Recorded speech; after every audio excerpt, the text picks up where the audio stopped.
Today we are going to slowly work our way through the Warriors of the Wind card pack.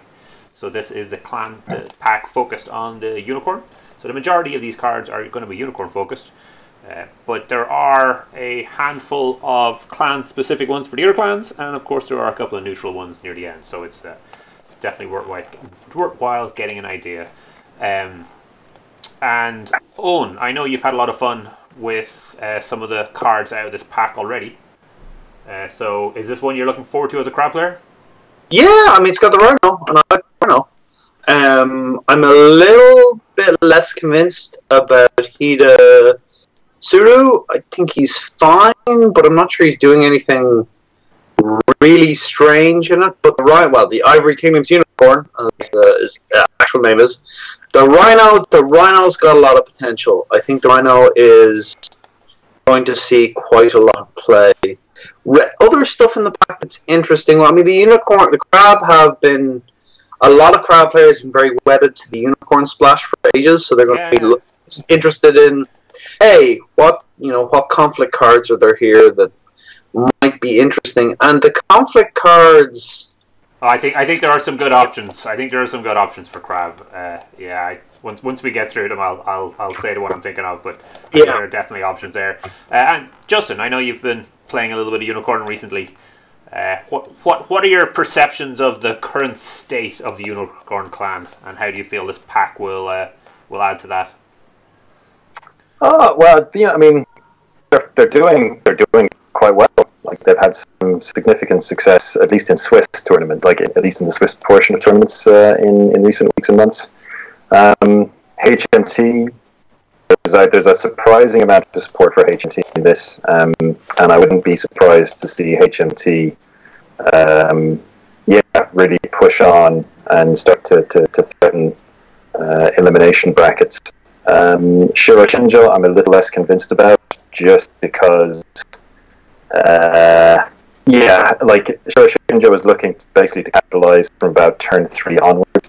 So if you put yourself behind for turn 1, you're effectively probably breaking even turn 2 and to kind of take a lead of sorts in turn 3. I'm just not convinced that that's a winning strategy at the moment. But we'll see. Boxes that push economy tend to be either completely crap or completely broken. So sure, Shinjo is going to be one of those. Just remains to be seen which one it is. Plenty of other interesting stuff to talk about. Alright.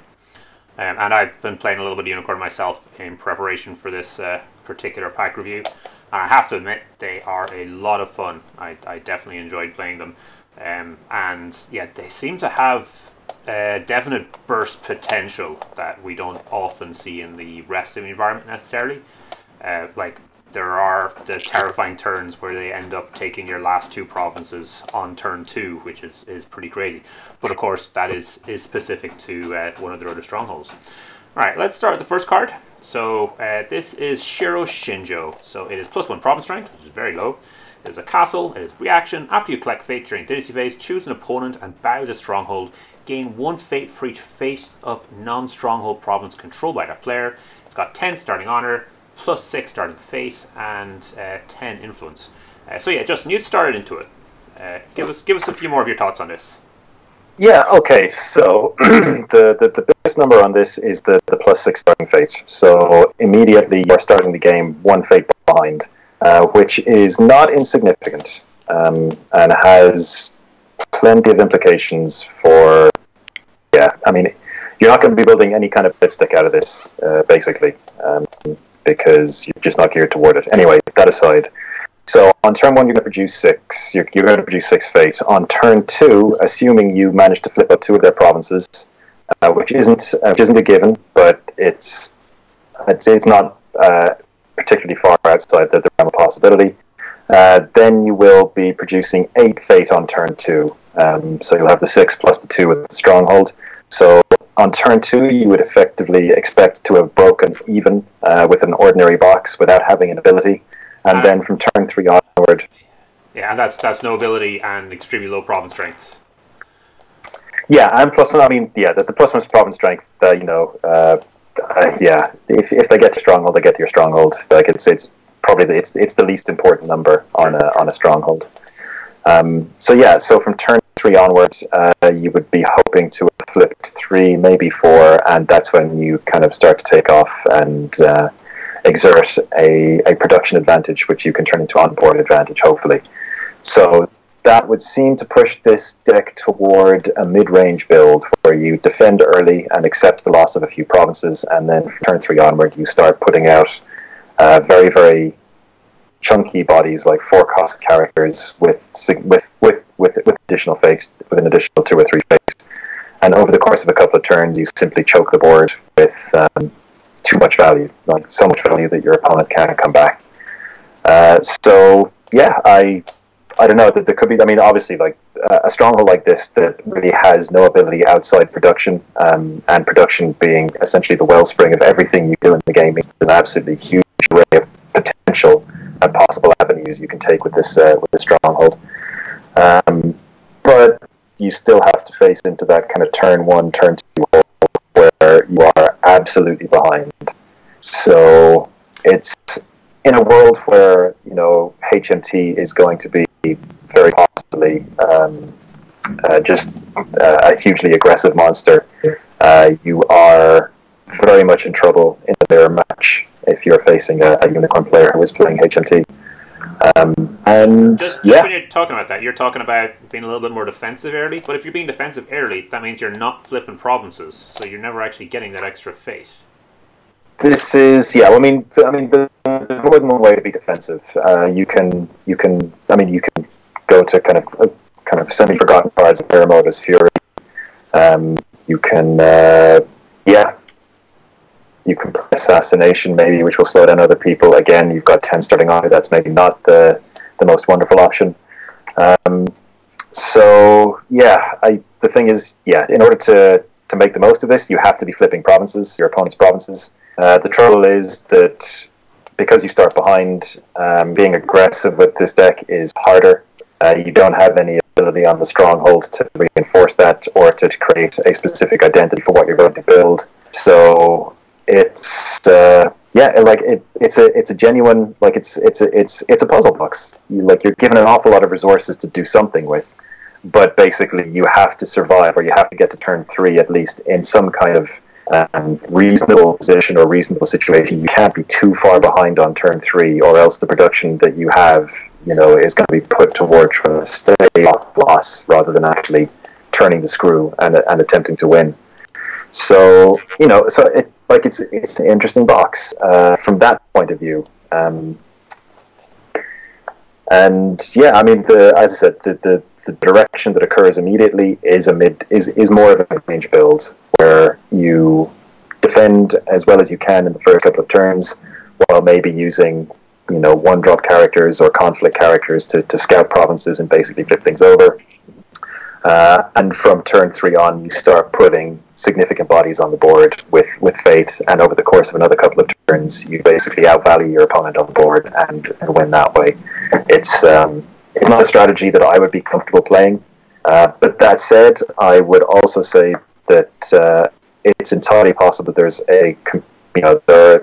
a range or a complete range of other strategies that you could adopt with a stronghold like this. So I don't know. I mean, maybe you could. Maybe you do go out of this deck very, very fast, hitting provinces, and then you rely on huge conflict deck bombs to win the game for you. But you know, you turn your kind of turn 3 reduction advantage into the ability to play an awful lot of expensive conflict cards, and that's how you go. So you build your dynasty deck with quite a low curve, so you can come out quickly, defend, flip provinces, and then you aim to finish the game more through your conflict deck than through your dynasty.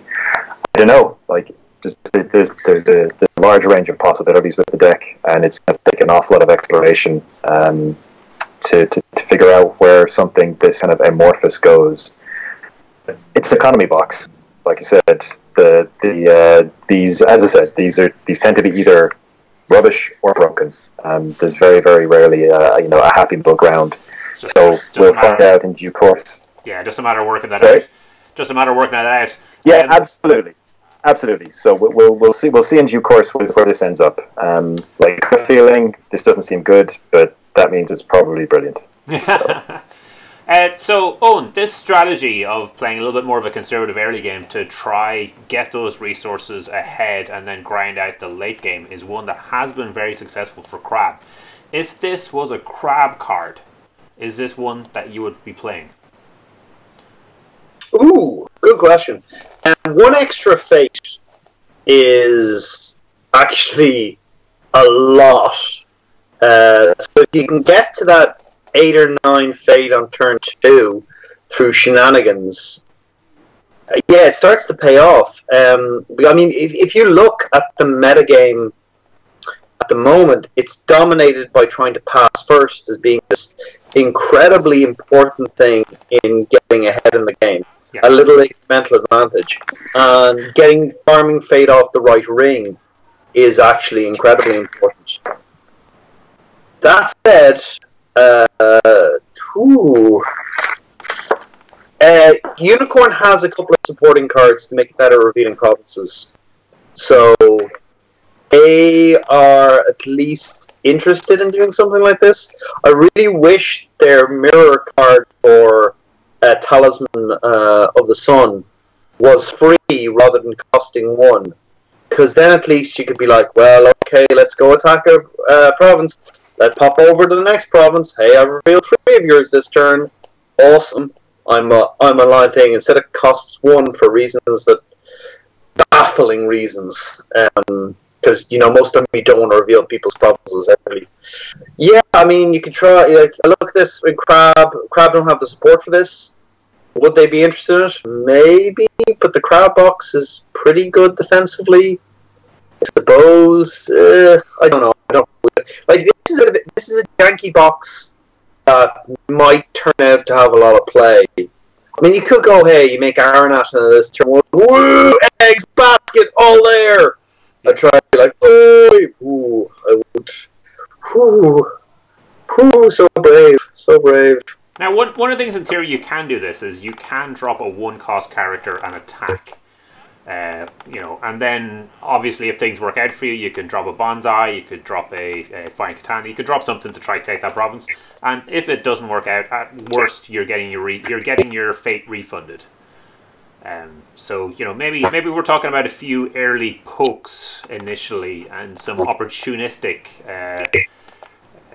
province breaks rather than, you know, a full dedicated blitz strategy that's relying on anything.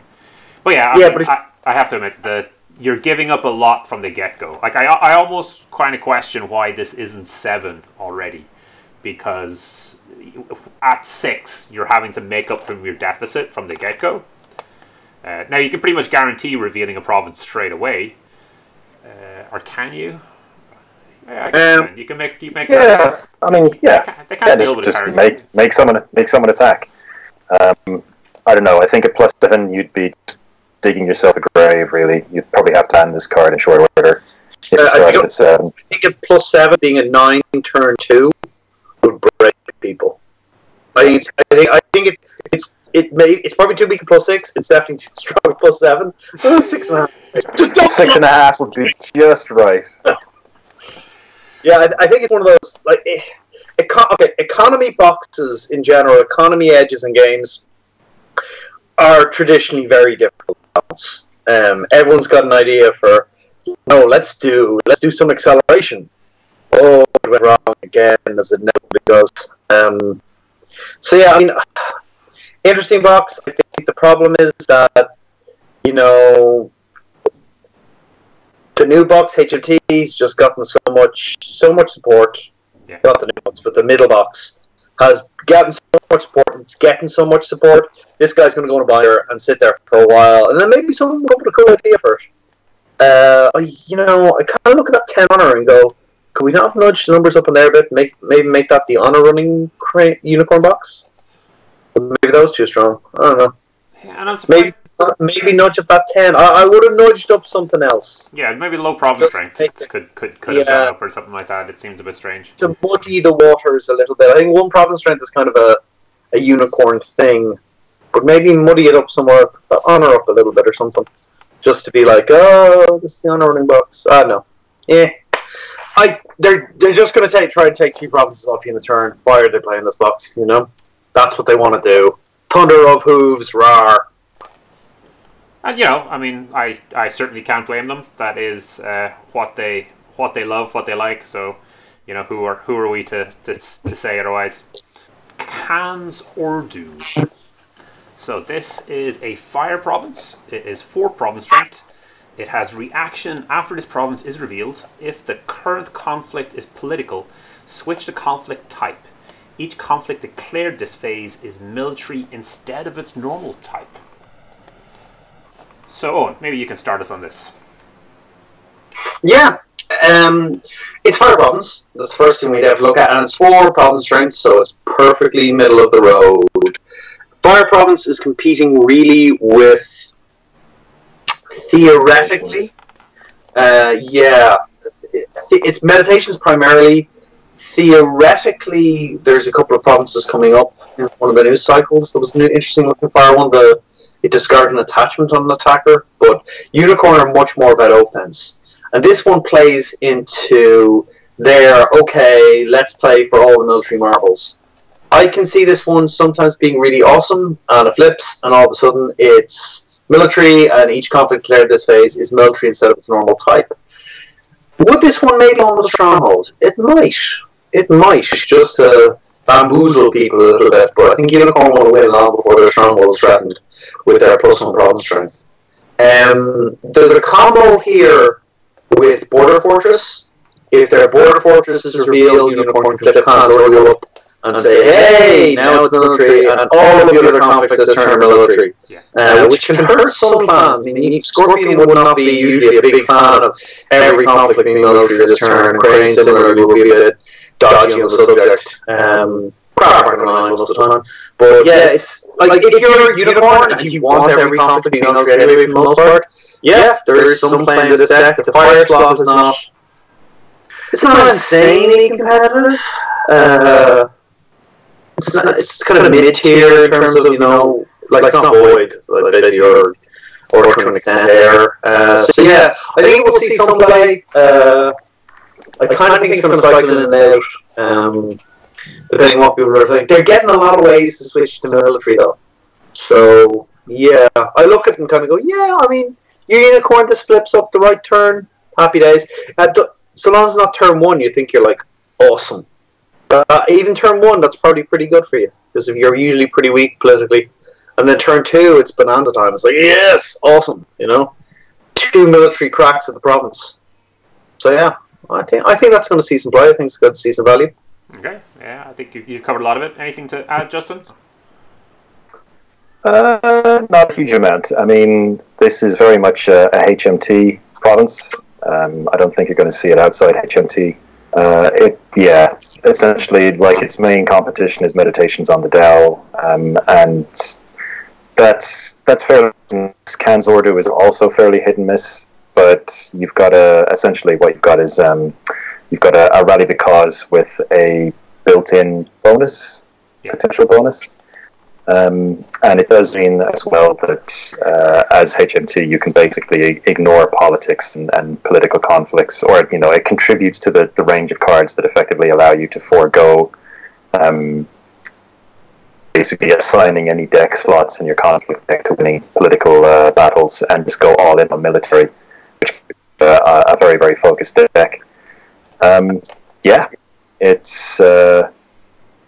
It's good. I think it will see play. Like, I think the upside for what HMT is trying to do outweighs the upside on meditations, and this will probably see a nod over meditations because of that. And then, yeah, for Cheryl Shinjo, yeah, this doesn't really fit what they're doing, so I don't think it'll see any play there. But I'm not sure if it'll be a staple out of HMT, but it's definitely got potential. It's got potential to go to fire province for that strong. I mean, as a province, it does help defend itself by making sure the conflict's military, where Unicorn level is stronger, and it does have an impact outside of that one conflict by making the rest of them military, depending on obviously when it's attacked. All right. Yeah. Next one we have a support of the Unicorn. So we haven't really seen a lot of the supports getting used. We have seen some get used. So I think Support of the Phoenix and Support of the Scorpion both have seen play in tournaments. Not necessarily to a great amount of effect, but to some. Especially with clans like Lion, where they were looking for extra options outside of things. But losing Keeper and losing Seeker still seems pretty rough. Eoin, do you have any thoughts on that? Do you think this Support of the Unicorn will see play? Even with Crane or Crab and many other clans leaning heavily on the Unicorn Splash, I don't, because what you gain is not. Don't you? Pardon? You lose Talisman. No Talisman, yeah, no Keeper. Like losing the Keeper unlock is too harsh. I think these cards are an interesting idea that don't quite work. What I would do with them, were I FFG, is I would run some season tournaments, or maybe modify the elemental challenges some year or something like that, where you go, okay, the next elemental challenge is Lion versus Unicorn on some point of Pride or whatever. And Lion players and Unicorn players get to play whatever they want. Everybody else has to play Support the Lion or Support the Unicorn. And then your decks kind of mod accordingly. And I would pick the weakest two clans for that conflict for that challenge season. And kind of muck with the format a little bit. And then you're like, okay, we're fighting over who gets to keep the stronghold. Okay, so it's either Support of the Unicorn or Support of the Lion. And all the clans, because at the moment, Unicorn Lion are kind of at the bottom of the pile, though I think Unicorn are going to start to ascend pretty rapidly. And go, okay, right, so my Scorpion deck now is to play either Support of the Unicorn or Support of the Lion. That's not ideal for me, but at least that's to take my build in a different direction. Yeah. And it's another little knob to twiddle it with on the format, to just kind of go, here's an official, slightly fun format. Maybe it's not totally balanced, but hey, it's only for 3 months. So go play that for a bit. And that's certainly something I'd take a look at doing with them. Because at the moment, like, with a bigger, mature card pool, maybe you'd get enough out of going, right, I've got 18 influence to spend on Unicorn cards. Let's get in all those 3-costers. Maybe, but I don't think they do enough. I don't think they lose you so much card pool that I'm not sure if they get you enough back. That's basically my problem with it. Gotcha. No, that all makes sense. Alright, I'm going to push on to a Wild Stallion, and I'll let Justin take this one first. It is a 1-cost, 1/0/0 Dynasty creature. So this is a conflict. This is a Dynasty character. It's got no attachments, and it's got action during a conflict in which this character is not participating. Choose up to one other character you control, move this character and that character to the conflict. So it's kind of like Favorite Mount, but as a Dynasty character. What do you think, Justin? Yeah, well, obligatory air guitar, which we have to do. So, yes, I wish I could say this card is excellent. This card is not excellent. This card is the opposite of excellent. Okay, so you've got a 1/0 for 1, already pretty burnt. That one would have to question how a horse has any kind of political skill at all. Presumably, it's a mechanical concession to allowing characters to move into the conflict. But yeah, it's not cavalry, so it can't be sacked to HMT to trigger. No attachments, well, I suppose it can't be clouded at least. And then the action, yeah, it's a huge amount of investment, like in terms of... Oh, hold on, sorry, give me 1 second. Something's gone horribly wrong with Owen. Dropped. I DC'd. No. I think I'm back. Oh, yeah, you're back now. Very good. Carry on, Justin. So yeah, it's a huge amount of investment in terms of, you know, both card slots. Okay, when I say huge, it's an excessive amount of investment in terms of card slots, fate investment. Essentially to replicate a card effect that already exists in Favorite Mount, and Favorite Mount is honestly probably just better than this. So yeah, this is very definitely a miss for me. Okay, cool. I mean, sorry, I suppose the thing is, like, would this card be better if it was a conflict character? And the answer is yes, it absolutely would be better as a conflict, if it were a conflict character. but then would you be playing Favored? And so if this card is worse than Favored Mount, and Favored Mount is a pretty poor card that doesn't see a lot of play in Unicorn, then this probably shouldn't see play in Unicorn. Yeah, for me. Any thoughts on the lack of cavalry? I know it's been covered by several other podcasts, but... Has it? Yeah, I think it's probably just a mechanical. It's just a mechanical concern. They don't want this being stackable to HMT. You don't want to be giving HMT too many tools. Like if this did have cavalry, then you would absolutely look at it for HMT because it gives you a whole range of other tactical like the ability to react to a whole range of different situations, which HMT probably should not have. So yeah, it's a mechanical concern, and it's left out for mechanical reasons, I'm pretty sure. But yeah, it's just not that great. All right, fair enough. Let's move on. All right. I will say for this guy, Go for it. 20. The reason I like him is you're moving towards having a unicorn deck with 25 1 and 2 cost characters, a bunch of good holdings, and like Shono and Chagtai, and just being like a bunch of the new cards coming up from the Justice for Satsume pack, and just spamming out cheap guys, spamming them out because you're actually getting to get over the fact you only see 4 problems worth of stuff. And I actually think it's going to be pretty good. Yeah, so 2 of the cards we know are upcoming. One of them lets you make 2 Dynasty characters. It's a holding, makes 2 Dynasty characters. As an action, then flips one of your provinces face up. Yeah. And then 2 cost guy who makes another 2 cost guy. Yeah, you look at the top X cards of your Dynasty deck and then put 1 2 cost or less character into play, which is kind of nice. Yeah, okay, so there's a deck that Stallion could maybe make a cut into, but we'll definitely have to see. Alright, the next one is Young Warrior. So this is a 2 cost, 3/3, 2 glory, Bushi Cavalry Battle Maiden. This character must be declared as an attacker or defender in the first conflict declared each round. So that's 2 cost for a 3/3. That's looking pretty good. I mean, it's not a Doom Shigenja kind of level good, but nothing really should be Doom Shigenja level good. Eoin, where do you think this fits? 2 glory as well, significantly, and there's Bushi support cards come up where with more honor and tech in the upcoming cycle, so the good season value there. This card has already been the subject of a thread in the Alpha War Tournament Organizers and Judges Facebook, where we were saying, so, what do we do about this? Because this card is a judge call, worth a judge call pretty much every round of Big Enough Tournament. Where someone went, I forgot to declare my Young Warrior as the first attacker and defender, what do we do? And that's a DQ from the tournament, right? I assume DQ both players, and possibly both players to the left and right of them as well. It's the only way to be said. No, they had a discussion the best way to handle this, and the suggestion was immediately push them into the conflict unless it benefited the Unicorn player, and if it was after the conflict, play them immediately. No, go back and recalculate anything. Just do that. That's the best way to handle it.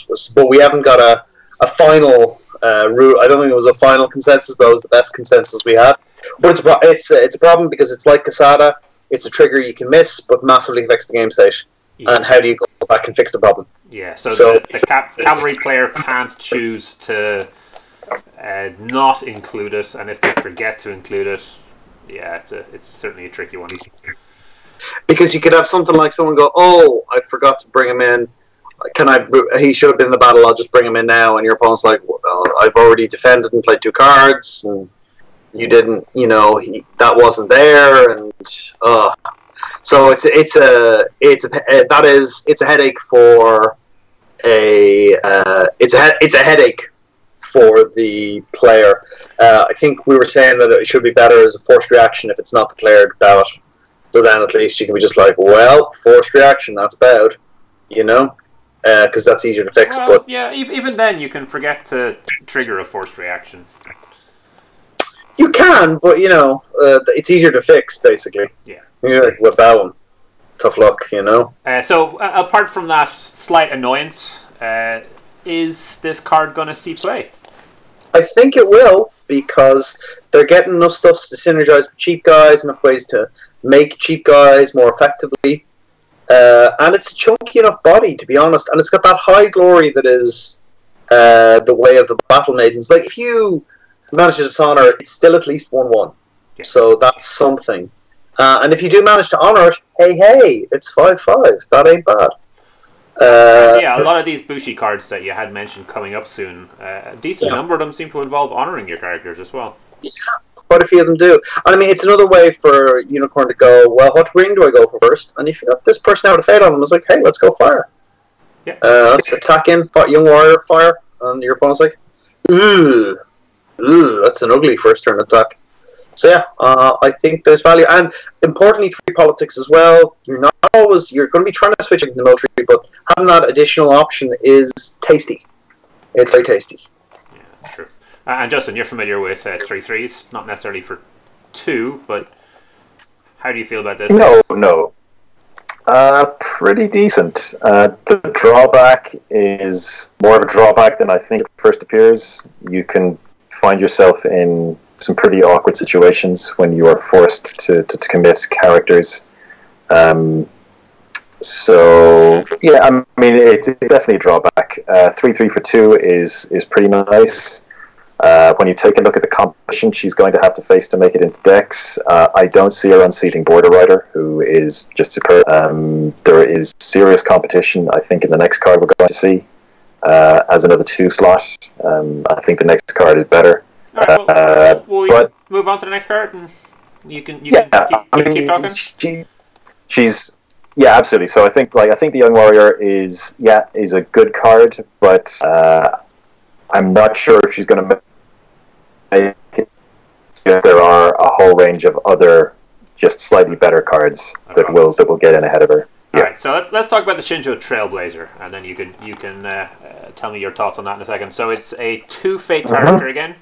It is 2 military, 1 politics, and 1 glory. It is a Bushi and cavalry, and has reaction after an opponent's province is revealed during a conflict. This character gets +2 and +2 till the end of the conflict. So is this just better, a 4/3 for 2 instead of that 3/3? Take us through it, Justin. Yeah, well, I mean, this is this thing. So so a 2/1 for 2. Yeah, Lions will know and love that particular stat line. But this is effectively a 4/3 for 2. So this is much more comparable to Brash Samurai than it is to any of the Lion characters. And Brash Samurai is a really good it's a staple card in Crane. It's just tremendously powerful. The Shinjo Trailblazer activates as a reaction rather than requiring an action to honor itself and push itself up to 4/3 stats. And the 4 military is enough to threaten the majority of provinces. Like you will be able to threaten to solo break most provinces with the Shinjo Trailblazer on her own. Whereas that's not the case with the Young Warrior that we saw previously. 3 will break some, but there are a lot she won't. So yeah, it's again because both characters are basically stat machines. They are stats and nothing else. The Trailblazer has better stats where it counts. There may be situations where you can't trigger this. Like if you figured out what your opponent's final province is and you attack, then yeah, this becomes worse. But that's going to be much later on in the game. And threatens provinces on her own.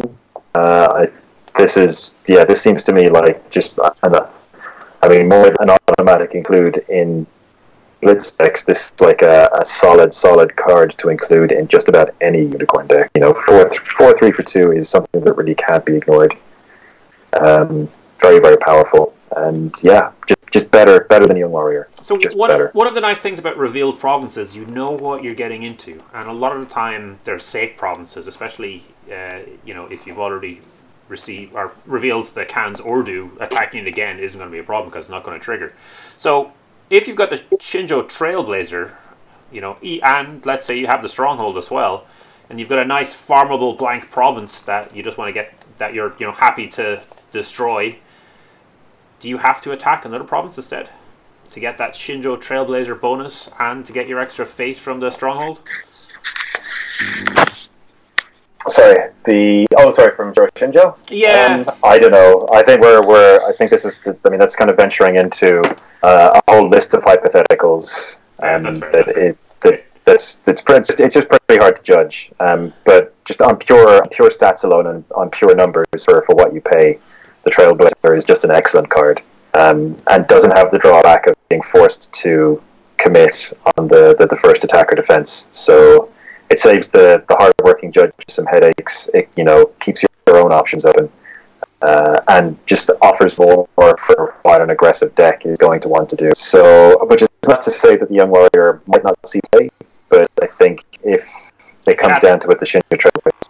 Yeah, if you had to pick one, you would pick the Trailblazer. All right, for sure. All right, so next card we have up is going into the 3 costers. So this is the Yuchi Farseer. It is 2 military, 3 politics, and 1 glory. It is a Shigenja and the water trait, and has reaction after this character enters play. Choose an opponent's face down province, reveal that province. So obviously this does a couple of interesting things. It gets you set up for your Cheryl Shinjo, and might not work so well with the Trailblazer, but will let you kind of see where you're going with things, especially if you're playing against a Dragon player. Dragon are typically going to be playing Restoration of Balance, so you'll be triggering Restoration of Balance during the Dynasty phase, so that's before your draw phase, so that might get you out of a little bit of trouble. It's a Shigenja. I don't know, 3 cost 2/3. That doesn't seem terrible. It's not seeming great. Owen, what do you think about this card? It's not bad. Unicorn have a decent selection of Shigenja already, or at least quasi decent. I don't remember the way they've been great. So they're not hurting too much for a couple of Shigenja. I see her coming out with not much fate on her, to be honest, very often. I can see it spending 3 and kind of going, well, it is sort of like an overstep to drop, and I'm playing a fate to see a province, basically. And you get to reveal the province, and a lot of the time there's a lot of provinces which are used for surprise or gotcha value, and hey, knowing what they are is cool, and having some tricks that maybe make you a bit of give you a few extra options or take an ability off your opponent. Hey, that's not bad. You could go make 2 of these in turn 1 with Cheryl Shinjo, and then attack 2 provinces and be like, woo! 10 fate, and I've had absolutely no defense this turn. This better go well. Yeah, maybe. I don't think bad. I think seeing the provinces can be very important in some matchups. Triggering them early can be very important as well. Yeah. So yeah, I mean, yeah, not bad. It will be too good as a 2-coster. As a 1/2 for 2, that'd be too good, I think. So I think it has to be a 3-coster. Yeah, decent. Might see some play. Could play very well, or could whiff a lot. I think it's when you actually have to try out and see how much value you get out of it. Do you go, well, I hit the shameful display, so at least I know where that is now, and that's nice. Do you think this is locked into Cheryl Shinjo? No, you can play this in the regular deck as well, though. It's not going to see play in the Blitz deck, because the Blitz deck is just going to be like, whatever. And sure, I'm going in with 2 costs, with a 2 military person, or a 2/3 isn't what the stats I want. So, but I would think it would see play in maybe some of the other ones. I'm not sure. More slightly slower Unicorn. I don't know. Maybe it's yeah. Yeah, so we have seen Unicorn play some Shigenja decks before. We've also seen him play some Courtier decks before. And typically those were periods when they were trying to work out exactly what worked and what didn't work. It does seem that they're moving away from that direction now. Now they've found some card combinations that are effective, that are getting out there. So, the Shigenja deck might be something that does gain prominence again. They have some decent Shigenja out there. Justin, is this a family that the unicorn, or that of the unicorn that the Phoenix would be interested in stealing at some point? Is the Yuchi Farseer worth thievery? No, I don't think so. I think it's a pretty poor card that Cheryl Shinjo is probably locked into having to play early on. Maybe, I don't know. It doesn't feel good. I would not feel good about playing this card. So you're saying if you pick what you've said is a bad stronghold, you should also play this bad Shigenja to go along with it? Well, just double down. Just if you're, I mean, the thing is, like, if you're if you're playing Cheryl Shinjo, I mean, I suppose one way to look at it is the Uchi Farseer is effectively worth 2 flipped provinces if you are playing Cheryl Shinjo, one when she enters play and one when she, wanders over and pokes. And that may be worth it, but then, oh god, like you're starting on 6, you want to put at least 2 fate on this character, because putting 1 in it feels terrible, because your opponent will just come over and hit you with the Void Ring, and you've probably lost, because now you've thrown away an entire turn's production almost on one character. Yeah, so just to say, in Cheryl Shinjo, you're starting down 1 fate, then you pay 3 fate for this character, you then attack with this character, and then in the next turn, you will be up 1 fate. So you're paying. You're paying 3. You'll flip 2, and maybe 3. Maybe 3 if you're lucky. That's if you got other characters. But right now, you paid a 3 for this character. Let's assume she doesn't take the province. You've essentially spent 3 to come out. You spent 3. You spend 3 to increase your production by an additional 1, which you will recoup over the course of 3 turns. But it feels bad. It does. So. All right, let's move on. It does, yeah. It just feels bad. Like if you're playing Cheryl Shinjo, I think you may be committed to playing the Farseer. I'm not sure. So if Cheryl Shinjo works out and the Shigenja side of things gains some prominence for whatever reason, then maybe those 2 cards could work beautifully together. But right now, it does feel bad. Yeah, and I mean, the Unicorn do have a actually quite a good selection of Shigenja. Like there is a Shigenja deck there, but. Like I said, I think this is a bad card that kind of tricks you by saying, "Ooh, look what I do to help this other bad card." I don't like it. I don't like it at all. Like I don't think the value is there. As an incidental piece, it is the very definition of filler, I think. And Cheryl Shinjo needs a lot more than filler to be good, at least in my early estimation. Alright, this next card is interesting for a number of different reasons. So this is Sadia Al-Mozedu, who is a 3 fate cost, 0 military, 3 political, 2 glory, Courtier Gaijin Scholar, and we're still in the Dynasty characters. Has Sincerity, so when she leaves play you'll draw a card. And has action, discard a card from your hand and choose an unbroken province not currently being attacked. Turn that province face down. So if we just go back a few more cards here, we had an unrevealed province called the Khan's Ordu. You can always choose to discard a card and put that province face down again if it hasn't been broken. And then when it is revealed again, you can trigger it a second time. Or the flip side of it is if you've accidentally ended up giving the Crane a Magistrate Station, you can discard a card, turn it face down again. They did add a little bit extra wording here. There cannot be a province currently being attacked. And that's kind of interesting because one of the things that the Dragon used to do with Kitsuki Uruma was trigger a on-reveal effect,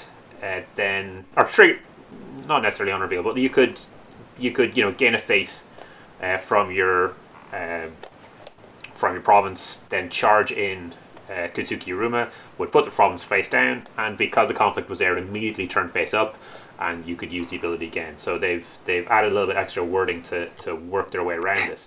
But you're still able to, on your side, put a unrevealed province face down again, so it can trigger again the next time it's attacked, so it no longer becomes farmable. It's always been a bit of an issue. And if your opponent has an effective province, this can stop it. Justin, Courtiers, Scholars, those are all Phoenix things, right? Yeah, sort of. A little. Scholar for sure. Courtier, no, not so much. This is a very cool card, but I don't think this is a very good card. So the main benefit, as you said, seems to be that you can flip Magistrate Station down, because if that card is face up, you are probably losing the game pretty hard. The other thing you could potentially do is set up some kind of bizarre 3-way with Sadia, with Border Fortress, and Khan's Ordu, where you keep on flipping Khan's Order down and then flipping it back up and essentially locking someone out of political conflicts at your provinces for the rest of the game, or at least for as long as Sadia is in play. That's kind of interesting, but then you have to ask yourself what kind of deck you're actually playing. Like what deck is playing Fort Fortress, Khan's Order, and Sadia, and how does that deck win? I'm not sure. Yeah, I mean, but it's there. You could do it if you wanted to, but it's a bit of a strange one, and that's assuming, of course, your opponent doesn't come across and just smash one of the provinces militarily, which is always a possibility, and then your combo is useless. She has Sincerity, so the card you have to discard does get replaced, so she's a bit delayed cycle, but her stats 3 for 3 is quite poor. 2 glory, not great either. Generally more of a drawback than a positive. I don't know, like I said, she's fantastically cool. I just don't see where she fits. She's just like this really, really neat combo piece for a combo that doesn't help you win or advance your game really in any direction or any positive way. Yeah. So yeah, I just don't think she makes the cut, unfortunately. All right. But not to the burning sands again, which is great to see. Yes. So yeah, very much so. And actually, while I think of it, we are seeing a lot more flavor text. I think all of the cards we've seen so far have, not all of them, almost all the cards we've seen so far have had some flavor text, which is something that wasn't as common in the earlier releases. So I'm delighted to see that that particular piece of feedback has been taken by FFG, and they are putting a little bit on, because these story elements, this little bit of insight into this particular character that we see here, rather than having to wait for a big story on it, is pretty awesome. Eoin, do you have any last comments to add on Sadia? Yeah, she's the kind of character that you end up building a deck around, and it probably won't work. She'd be incredible in some other clans, actually. I think she'd be terrifying crab. Because what you would do with her is you'd put together a kind of horrible row of provinces to attack into. You'd put maybe Illustrious Forge and a bunch of weapons and nasty stuff in your deck. You'd put down Flooded Waste. You'd put down the Temple of the Dragons, the void one where you get the ring when it reveals, and maybe I'd have a look to see is there some nasty air or earth one you can do, and then what you might just do a tanky earth one, and then what you do is you play Keeper and you splash Unicorn. You do this Unicorn anyway. You can do a Unicorn technically, but wouldn't be quite as good. And what you just do is you go, oh, you attacked in, you reveal this province, something bad happens, but I'm going to save this province, so let's use Talisman of the Sun to move this over here, and now she's going to flip down that nasty province that you attacked, and it's going to reveal again. And you just keep doing that, and it's interesting and flavorful, because it ties into the Mashido, where she works really well with Talisman of the Sun, and that's what I do with it. It's like, okay, well, let's just keep recycling this nasty flip effect, because there are some really nasty ones. Like if you could keep... Not so much in Unicorn, though. So much in Unicorn, but there are some... Like, if you could keep resolving basically Flooded Waste, you're like, oh my God, it's bowed. Now I have to try and take it again. He flipped it face down. Well, you can reveal Midnight Revels on a regular basis. Yeah. That's not a bad one, especially if Unicorn are going for a smaller build. You mentioned that Talisman of the Sun is kind of a cool option for that, and that is super interesting, because obviously Talisman of the Sun is keeper locked, but Sadia works a lot better with the Seeker, where you get to put your, the whatever element province you have face down again, so you're able to get it the next turn and just keep amping up that Seeker fate. So, but yeah, you're right. I think the Talisman is probably a lot more on point for the fun shenanigans that this particular deck can do. Yeah, and you can, as people are saying, you can use it against Seeker Fate, but Revels isn't a reveal problem, so I think I'd put the ring instead, the ring one instead. It's an interesting. She's a very interesting card. She's an exciting card. she may not be terribly good, but she's the kind of card that people may go, "Ooh, I could build a cool deck out of this." And those are nice cards to have in the game, even if maybe they don't work out. And again, there have been Courtier decks with some limited success for Unicorn, so they do like most of the clans have a range of options. So, all right, next one we have is a Yuchi Dayu.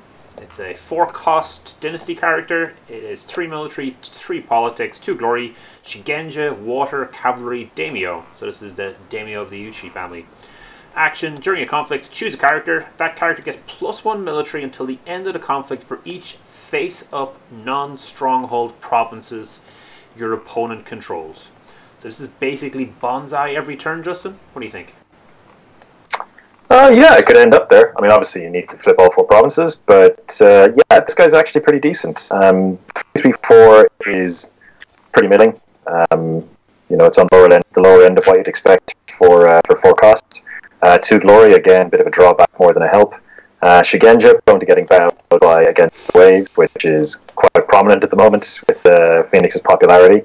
But that said, because he is a Shigenja, his ability does not require him to be participant in the conflict. Yeah. So he can just project that force into any conflict he chooses, and it also gives him kind of pseudo presence into conflicts where you can assign a 3/3 body to one conflict, and then after you've done that and he's out, you can project his ability into another conflict. So that is altogether all pretty strong. This is a guy who, again, Cheryl Shinjo is the obvious home for him because he plays into what we're doing anyway, which is revealing provinces. But he could also likewise see play in more of a mid-range HMT deck because he does end up contributing quite a force for his costs. If you read for 4 provinces, he's effectively a 7/3, and those are good numbers. So with the flexibility of being able to, as I said, project his force into a given conflict, I think he's a really solid value consideration for any Unicorn deck. Thumbs up. It's good. Yeah, I mean, even turn 1 when you make him, he's already a 4/3 bare minimum just from attacking the first province, and then later in the game that'll quickly ramp up. I suspect that this will be a card that many opposing players, and hopefully not Unicorn players, but possibly Unicorn players also, will completely forget about when he is, bowed out at home, sitting somewhere, not doing anything, and then all of a sudden he can drop an extra 3 or 4 military. Especially interesting with the kind of tower builds that we have been seeing, because this might let Unicorn tower up a character without that character actually having any attachments or anything on it. Just a throwaway 2-cost Unicorn Challenger, whatever the Challenger was. I think it was Prudent Challenger, something like that. May actually be a pretty monstrous jeweler from the get-go. Owen, do you have anything else to add on this character? He might pump you a bit. He can do it from home. He's okay. I don't think he's going to see a lot of play because the 4-drop, they've got a couple of decent 4-drops and they're getting some more, so I don't think he's going to see a lot. He might. No, I'm not super confident about it. Unicorn Shigenja deck. I mean, there is definitely a Unicorn Shigenja deck there, and you could just splash in Phoenix, I think, for Supernatural Storm, and just a host of other special little Phoenix. Yeah, I mean Supernatural Storm, which is one influence cost. Shrine Maiden, which is 1 influence cost. Against the Waves, which is 1 influence cost. So there is a significant Phoenix splash that you could bring into a Unicorn Shigenja deck. And Doji Shiro just pointed out in chat that you can also use this guy to force your opponent to break your own upholding authority or other similar province. So he's got that going for him as well. So, yeah, I mean, there's a lot of utility involved in the character. Though I agree with what Owen's saying, is that for existing builds of Unicorn, I don't think he's going to force his way in over powerhouses like Shono, but I think he's just below that kind of tier of power, and could easily see play. All right. Next up, we have Moto Jacket at 5 cost. We've already talked about this character a little bit before, but exciting to see him in this pack. So he is a 6 military, 3 politics, 2 glory, Bushi cavalry, and has the card effect: this character does not bow during the conflict resolution of conflicts in which a province your opponent controls was broken. So there's been some interesting debate back and forth on this. And I know we talked about it on one of the recent episodes. Is Moto Jacket win more, Justin? What do you think? No, he's not win more. Are you kidding? No, he's not win more. He's generally probably just win, I would imagine. So, as we said before, this is not a guy that you want to be spending 5 face plus on. That's an awful lot of expenditure. His ability isn't guaranteed to go off necessarily. But the horror show begins when this guy gets charged in. And it gets even like if you're playing the Rhino and you charge this guy on top of a Rhino, then your opponent is probably just going to break down and cry because they're facing 3 provinces lost more than likely on that turn. Look, he's a guy that doesn't bow when you break a province. If you can maintain province breaking, the sheer economic value you get out of charging this guy in is absolutely ludicrous. On top of the tempo value you gain from the rings, and from just smashing your opponent's provinces repeatedly, which puts them on, puts them very firmly on the back foot. So Moto Jacket does not win more. I have, to be honest, I have real reservations about that concept at all in 5 rings because of how resources degenerate with fate coming off characters. Like, your position is constantly degenerated. It's not like a standard card game where you can establish board dominance and you are effective head or an opponent doing something and then you go and win the game. And in those situations, those kind of card games, win more absolutely consideration. In rings, your board will fall apart by its of its volition, just by the nature of the game. So no, you have to seize tempo and push as hard as you can when you get the chance to make the most out of the opportunities that are in front of you. So no, Moto Jacket is not winner for me, and he's just super, really, really super. As I said, not a guy you want to buy, but dear God, if charged or cavalry reserves, he's a monster. So maybe more of a tempo card if you're willing to drastically readjust your deck and try focus on something extreme like breaking your opponent's provinces. Yeah, took the words right out of my mouth. Right out of my mouth. Yeah. So yeah, if you enjoy breaking your opponent's provinces repeatedly during your turn, then this is probably the guy for you. Or it could be. Owen, you're a man who likes breaking his opponent's provinces. What do you think of Jacket? If your opponent makes like a cheap cavalry guy and passes, and then his first turn attack is this guy Ring of Fire into that province, and your opponent's got Moto Jacket, Unicorn-based Moto Jacket provinces, it's hard times, baby. Hard times. Like this guy, it's interesting. Moto Jacket is a card almost entirely built around charge. Charge has been such a heavy board. Like the first restricted list is built almost entirely around charge. Yep. And unicorns access to charge because they have another card reader restricted is very. You look at this and go, without charge, this guy is kind of. People be like, yeah, it's a bit expensive. You still play him on occasion. Yeah, you would on occasion. Covers or something. But with charge, he's incredible. He's ridiculous. He's okay. I'm in a massive hole now because if I go over to the guy, Ring of Fire, charge him out. Like, he's a great argument for actually including Rout in your decks as well, because he so wants to win that first conflict. So he's like there, and your opponent, I defend, gotta stop breaking, gotta break the cycle of hate. Banzai, and you go Banzai back, and he's still bigger because he's 6. And so you're like, okay, well, I'll do something else. So he stop breaking, and you go, well, I'll send you home with Rout. And all of a sudden it doesn't matter because he's broken the province, he honours himself, he's up to 8-5. So he goes in politics for 5. And you're in trouble, even without the Rhino. No, I mean it's such a kind of influential, painful character to have to deal with off a charge. But someone buys him, I'd be like, you know, I just have to stop him breaking, and he does nothing this turn. Yeah. But you know, when you got him at the charge, when you haven't invested money on tossing a fate card or cut a card away and paying a fate, it's a disproportionate amount of pressure, and like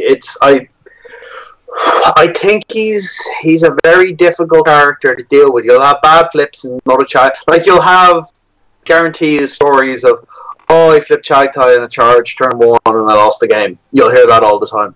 And interestingly, he punishes incredibly hard people making one character on turn 1 and passing. Kind of, you know, I'm just going to build up a fate edge, and when disengaged in the game, I'm just going to make one guy so I can defend, maybe, or maybe I snatch a ring myself. I get some advantage off, but I'm not making a big deal. Yeah. You do that, Chagtai will monster you, which is good for the game in some ways because it wants a bigger diversity of playstyle. But I think he will smash people who are bad starts really hard, really hard. Just like old Chagtai. Yeah, absolutely. Who knew? So yeah, Dragon have a character that in some regards is similar. So Gasha Sumiko is a 5-cost 4/4, so much worse stats, who doesn't bow on the attack when you have the Imperial Favor. So obviously getting the Imperial Favor can sometimes be a bit tricky, but she has been hugely effective in many of the games I've seen. She's not always a card that you want to make, and she doesn't always make the cut in Dragon decks, partially because of the Favor control issue. But anytime you manage to get a Tattooed Wanderer, like getting some sort of covert on Chagatai could mean, you know, 3 coverts during a single turn, which would be pretty horrendous. Obviously, that's the dream scenario where you manage to take 2 provinces and you're going for your 3rd one. But yeah, it can once that thing gets rolling, it can certainly be super effective. Yeah. And Chagatai got charged in the story as well. So. Geharis Chagatai was how it went in the old storyline. Yes. And now Chagatai has skipped 2 or 3 generations. Unless it's a different Chagatai. He seems to have skipped ahead. I don't know. It's the same Chagatai. Like, look at that quote. That quote is 100% Chagatai. And the ability is 100%. Yeah. Sorry, go ahead. Where is it written that the can of cans must always be a Shinjo? Yeah, that is something. 100% Chagatai. That's gunning for can position. Yeah. Yeah, absolutely. And the ability as well is such a callback to Chag's XP4 that you know, some people will be having PTSD flashbacks when this guy comes across the table with them. So, do we think FFG are basically trying to accelerate the storyline to wind it all up quickly so they can just sell off the entire product line? Is that what it is? That will be a turn. It will be a turn.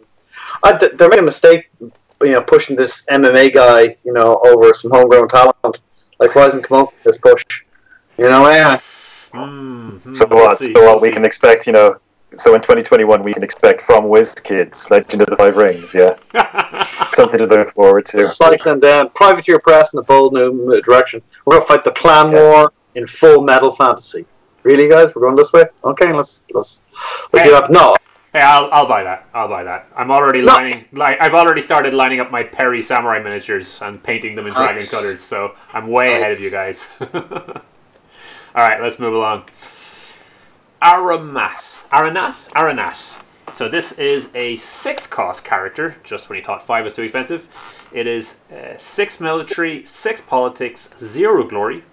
Creature, air, mythic, spirit, no attachments, and has a reaction after you play this character. Choose an opponent. That player may reveal any number of his or her face down non-stronghold provinces. So that is between 0 and 4. Then place 1 fate on this character for each face down province that player controls, including their stronghold province. So that's going to be between 1 to 5. So who wants to take on this? Did they resolve the rules problem? They did. They ruled that it worked. All right, explain On explain slightly it first. dubious grounds, but it works. So you can't choose to not. I choose not to. I choose not to reveal anything, so the trigger doesn't happen. Yeah. So the ability, doesn't work. So. So is that a correction for this card, or have they removed the clause then subsequent clause? It's just a correction for this card. Okay, it just works. All right. It is the rule that it works on grounds. We'll see what falls out of that. It's probably fine. Probably fine. Yeah, this is the I feel like living dangerously card and Cheryl Shinjo. Make Aranat turn 1. How much fate am I getting? You're getting at least 1. Woo! I'm going to watch someone do this to me, and I'm playing crab, and they're just going to do that. I'm like, what are you doing? And you're like, what? What are you doing? I don't have way of the crab, but still. Man, dude. So what do you do, Eoin? Do you reveal everything, or you reveal nothing? You make a choice. You look through your provinces and go, okay, is there nasty on reveal effects I'm cool with? And how long do I want this 6/6, chunky person hanging around for? Yeah. You make a decision based on that. If you go for the extremes, if you reveal everything, then they're going to get 1 fate on this character, so it's going to stick around for 2 turns, which is okay. Yep. And it's going to power up their Cheryl Shinjo from the get-go. So from their next turn onwards, they're getting 11 fate, which is pretty chunky. Or do you go the opposite direction? 10. You reveal nothing, and all of a sudden, this character comes out with 5 fate on it. So you're going to be dealing with this 6/6 for the rest of the game, but they're not getting any extra fate initially. Like, where do you go? What do you do? It depends what you have in hand. If you've got Way of the Crab, you're like, yeah, sure, man, whatever, go on. I'm reasonably sure I won't have Way of the Crab in hand. Or if I do, something has gone horribly wrong and a judge is meant to be called. It depends what you have in hand. It depends, can I deal better with having no surprises and a massive economic edge, and my opponent having a massive economic edge on me, or do I deal better with one giant monster rolling around for the whole turn? Yeah. It's a lot of eggs in one basket. It is no attachments as well, which is mostly a good thing. Though on this one, clouding it would do very little. So, if you charge this character, does the character get brought into play rather than get played? No, brought into play is different to play, as I call, isn't it? Yeah. Okay, it won't work if you charge him. You have to pay the 6. Pay the earn price. Okay, good. Because looking at this right now, I'm thinking I pretty much reveal everything straight up. I'm just like, I do not want this character. Do not want 6/6 sticking around. Instead, I'd rather Shinjo get all of the extra fate and not have to worry about it. Yeah, maybe it depends. I mean, it's an all eggs in one basket. If you can deal with one big unit every turn, you're okay. Yeah. If you can't, that's the choice you have to make. I mean, it's only going to work in Cheryl Shinjo, really. So yeah, in the other one, you will typically just reveal everything because you don't care about the revealed penalty and you don't want to get some of the extra bonuses. So, I mean, that's not bad. That's pretty good. Even if you're doing it out of one of the other strongholds, your opponent choosing to reveal all of their provinces is a pretty good thing. Yeah, if they choose to reveal them, they might just live with it, or they might reveal them all. They can't reveal the stronghold, so there's going to be at least one. He is less good the longer the game goes on. So you really want to see turn 1. Yeah, maybe. I mean, I'm super leery in Shinjo going, I've got 6 fate, let's spend all of that fate on this character. And basically. So it's interesting. It's a gutsy play and you hate to see it, basically. So you make the play, you bring them out, and I was like, okay, if you can monster with them, the thing is you can't put attachments on them. So you can't tower him up any further. Yeah. And you can't honor him and get him bigger, so he's as big as he's getting. So yeah, if your opponent can deal with that, but it's going to be tough enough to deal with it because 6 is a lot. Like John makes the point that it's Noble Enforcer but bigger, and that's a fairly accurate comparison. And Noble Enforcer is decent. Yeah, it's very good. And one of the things that a Noble Enforcer does is it constantly attacks military, just to wreck with my head when I'm expecting Scorpion to attack politics. Similarly, Aranat's going to turn up the court every day and poop all over the rugs or something. So, you know, this is the political skill that they can just throw at the other conflict when they're hammering military on the other side. I think this is a really interesting card. Obviously, it's very situational in when it gets revealed, when it gets played. I don't think it's necessarily a bad idea to play this turn 1. Although I can certainly see the crab players cackling behind their Way of the Crabs if that does. Oh, no, I never have Way of the Crab at the right time. We're like, I mean, people do it to me, and I'm like, that's a stupid play. Like, I don't have the card to punish it, but it's a stupid play. You should know better. I mean, you're fine, but you should know better. Yeah, okay. I find this one pretty interesting. It'll be nice to see how the environment deals with it if it comes out. But yeah, I think the fact that late in the game you don't get much out of it is probably a bigger deal. All right. So now we're moving on to the crab. So this is Hidasuro. This is a 4-cost dynasty character. It's 4 military, 3 politics, 1 glory, Bushi cavalry.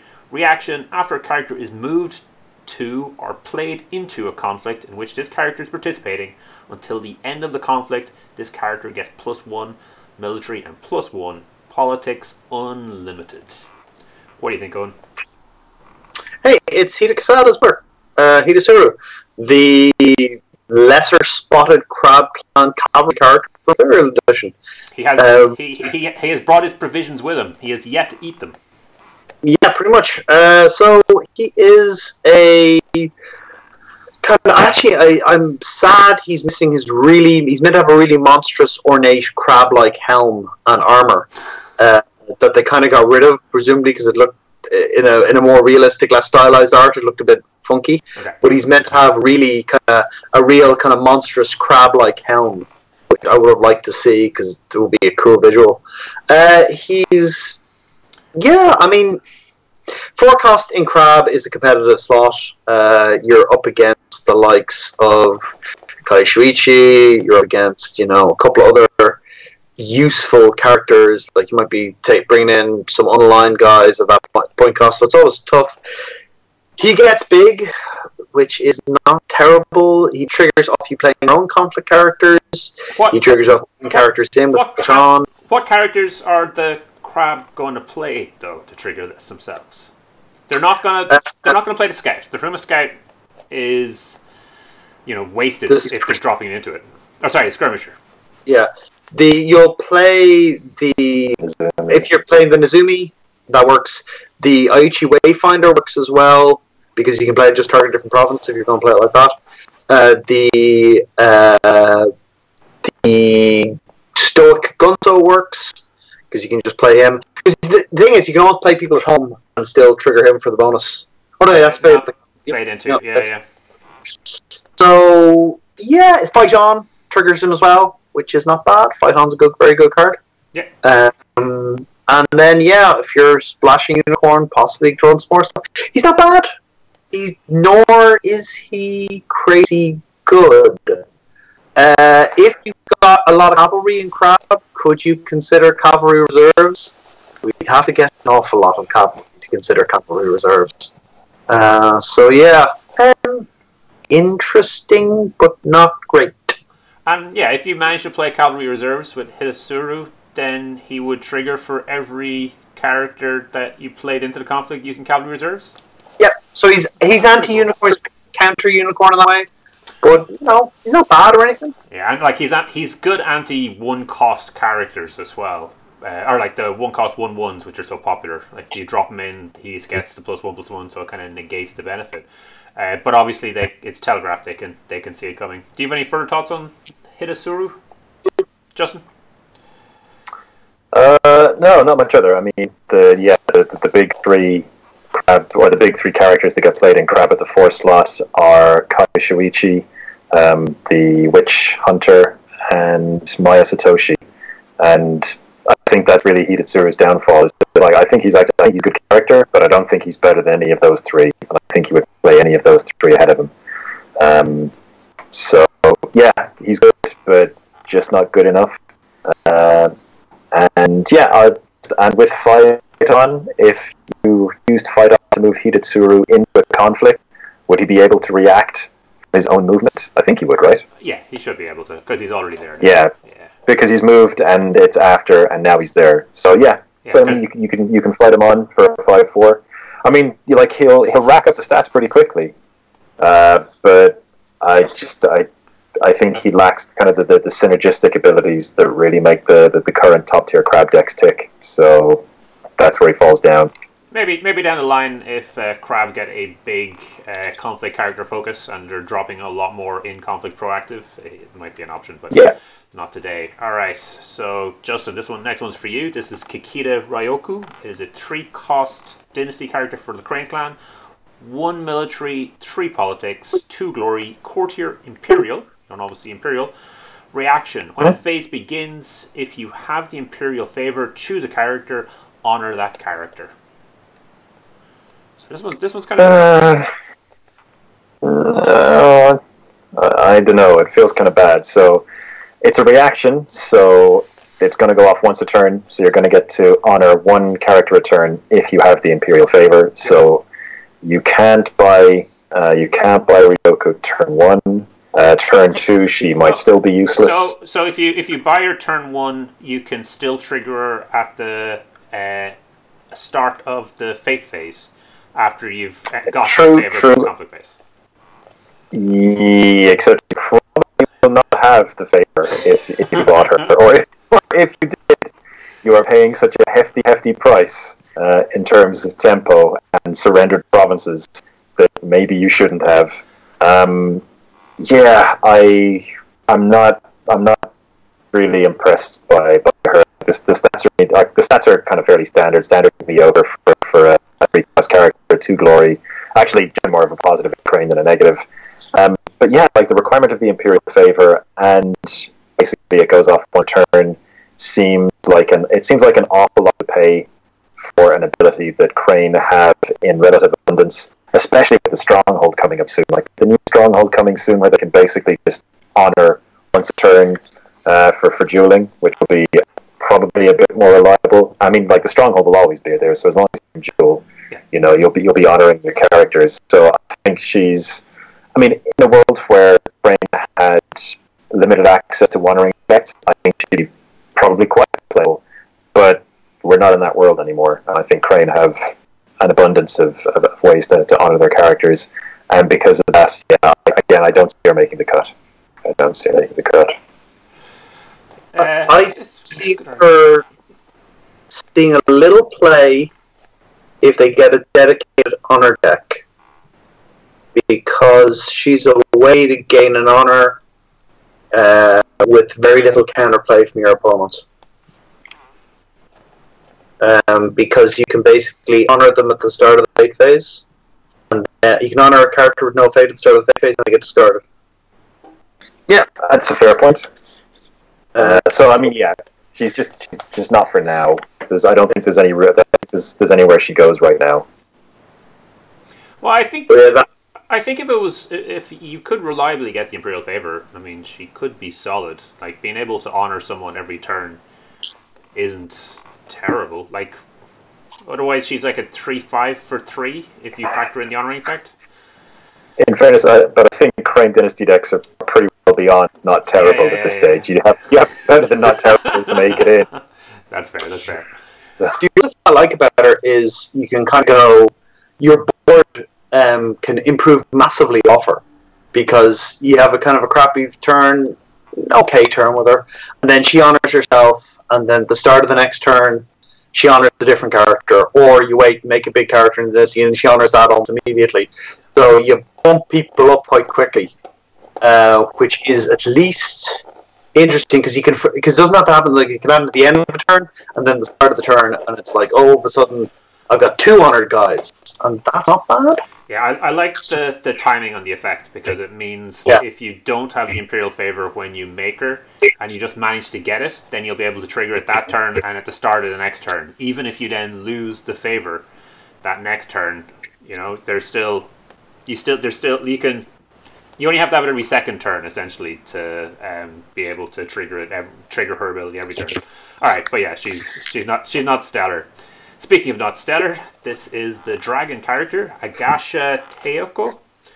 It is a 2-cost, 2 military, 2 politics, 0 glory bushi.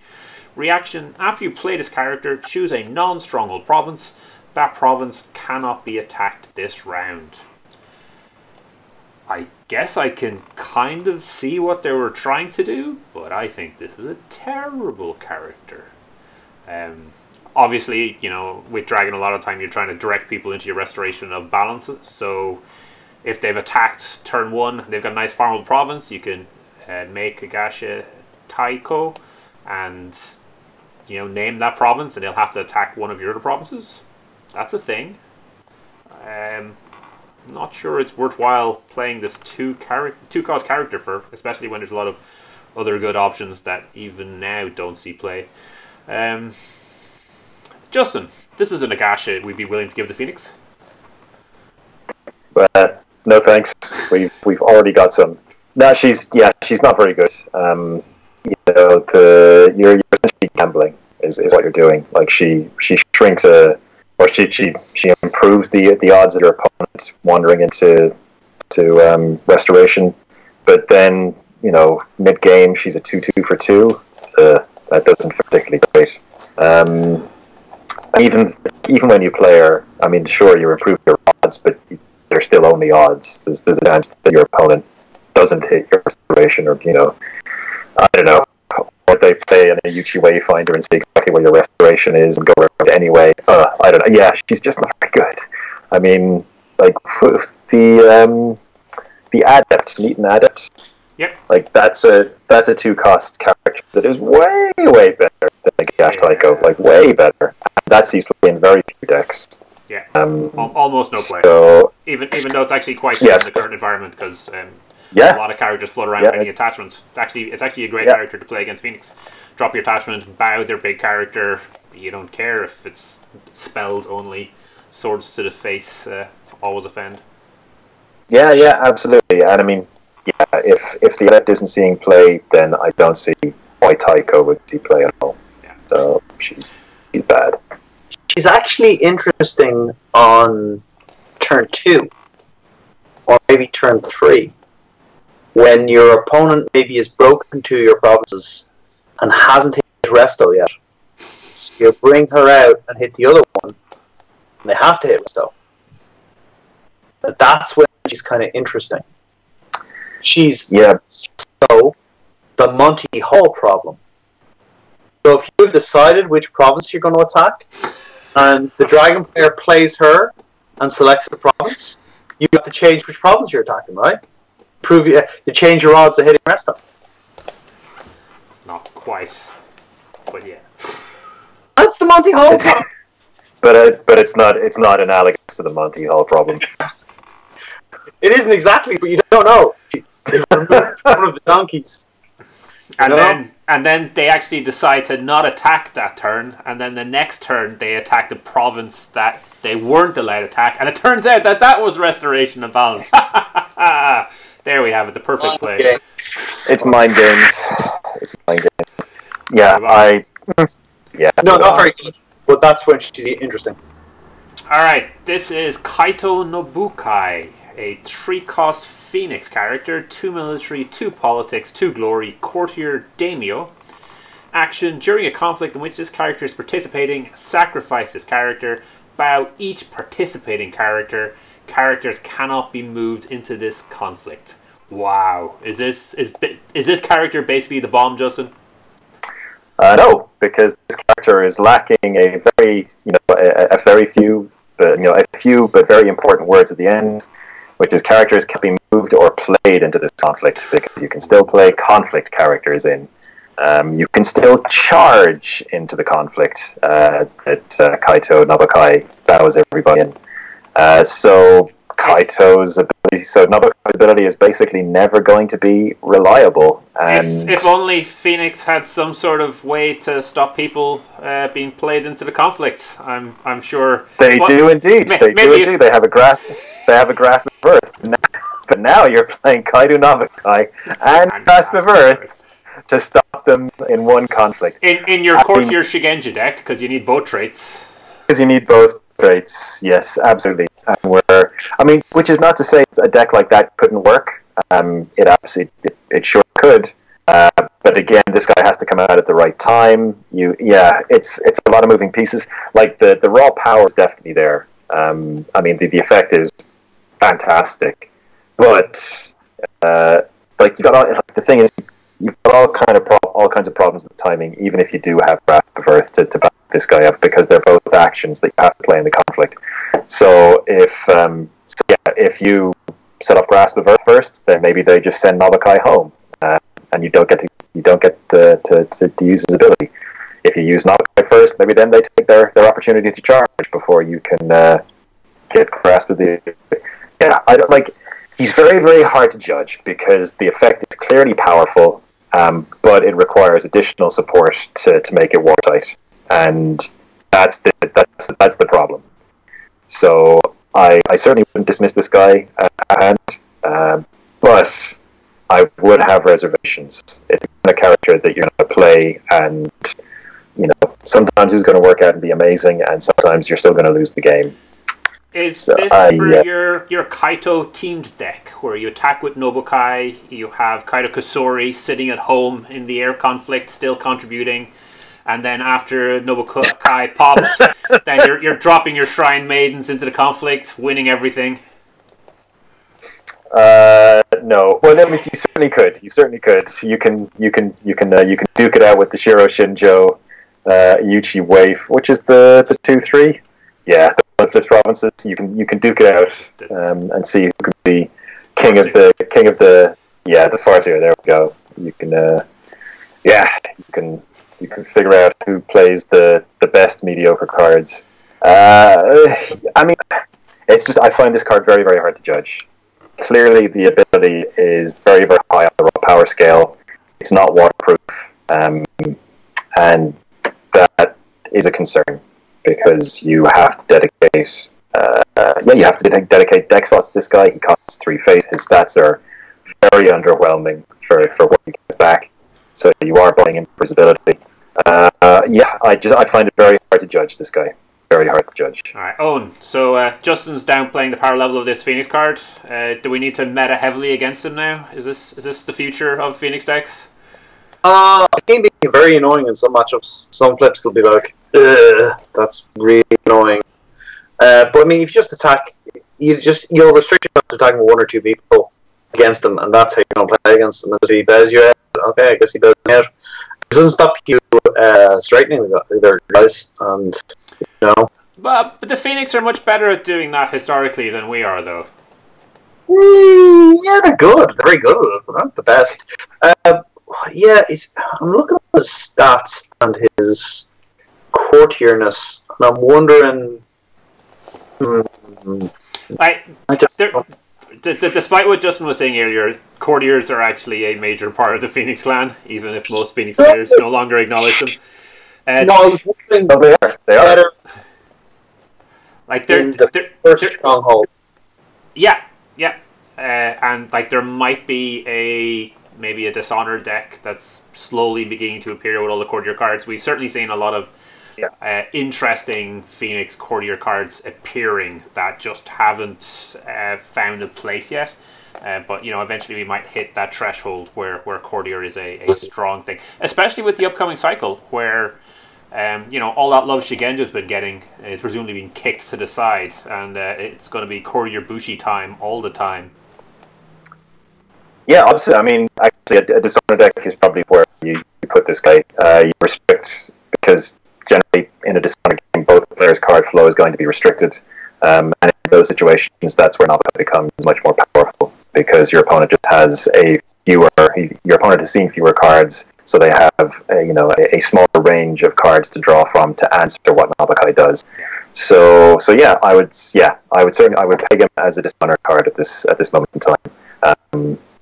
Or potentially an honor card if honor decks ever become particularly viable.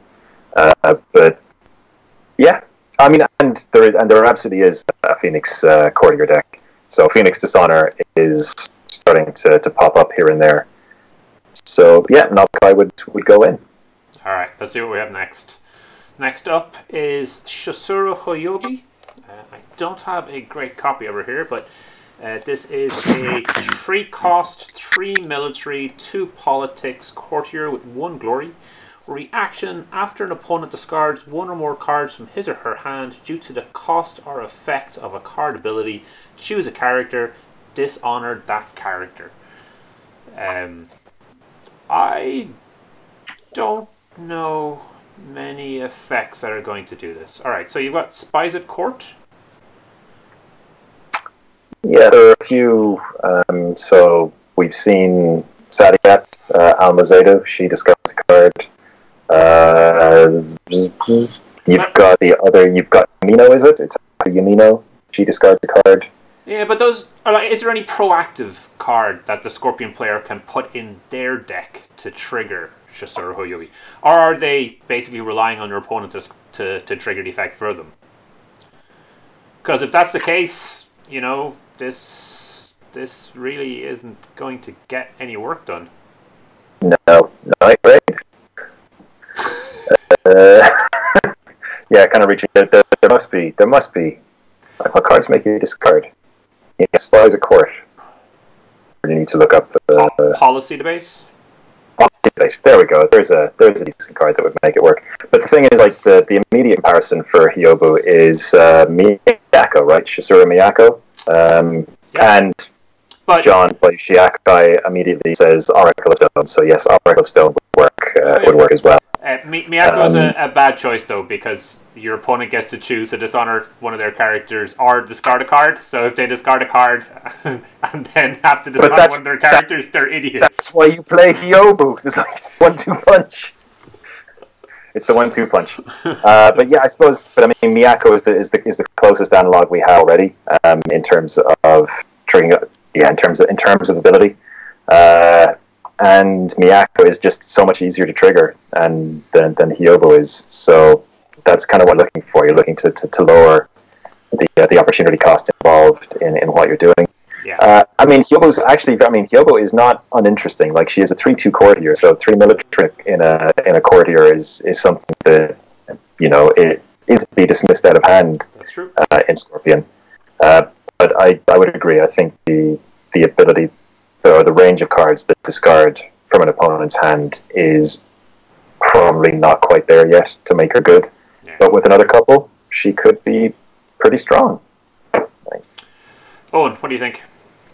I think she is the second character ever to be a courtier with a higher military strength than a political strength.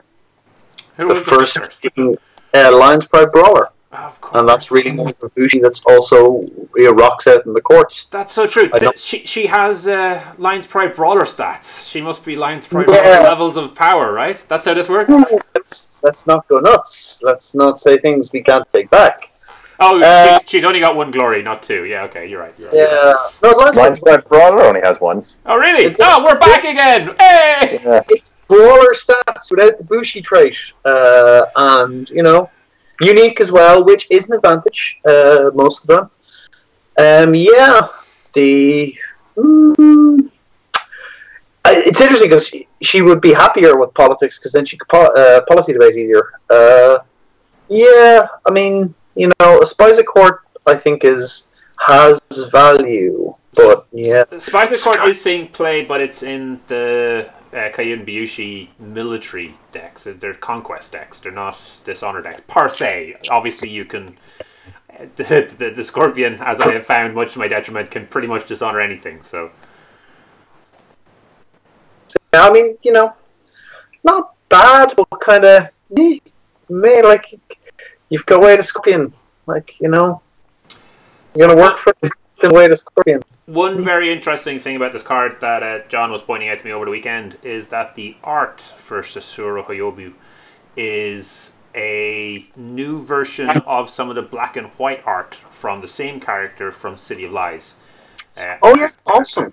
And it, like, the veil, the look, everything, including the robe, is almost identical, but it was a black and white sketch that obviously they wanted to expand and pull out on that. And I thought that was really cool. I believe she's the current governor of the City of Lies. Yeah. Which probably means she's the head of many opium gangs or something ridiculous like that. Some opium gets traded, but you know, opium needs to get traded. Yeah, we've got too much of it here. We need to move it along. 4 marks for making reference to that for FFG. And hey, more flavor text. Good job, guys. Good job. And actually, she makes reference to rare flowers, so yeah. Alright, we'll leave you this one on. This is the Ivory Kingdom's Unicorn. So this is a 3-cost, 4 military, zip politics, 0 glory, creature gaijin, no attachments, reaction after resolution of a conflict in which this character was attacking. If a province was broken in conflict, immediately declare your next conflict for the phase. That conflict is military instead of the normal type. And I like the quote on this. It is fat, stupid, and ugly, a perfect unicorn. Caliph Harum. What do you think, Owen? War, Thunder of Hooves. He's great.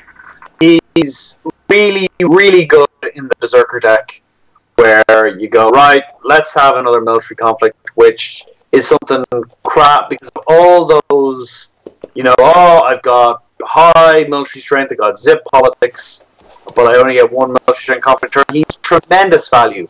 He's value for Lion and Unicorn as well, in terms of going, hey, let's have some more, you know, more military conflicts, and they're immediately, so there's tempo there, there's power there. It puts you in a situation where you can actually go on your conflict deck. I'm just playing military stuff, man, because once this guy comes out, and of course I'm getting him out, all my conflicts are going to be military, and where you're going to try and make all your conflicts military. You can counterplay him, you can stop and break the province. You can't let him because he's got no attachments. These are things. You aren't going to reduce his strength by dishonoring him.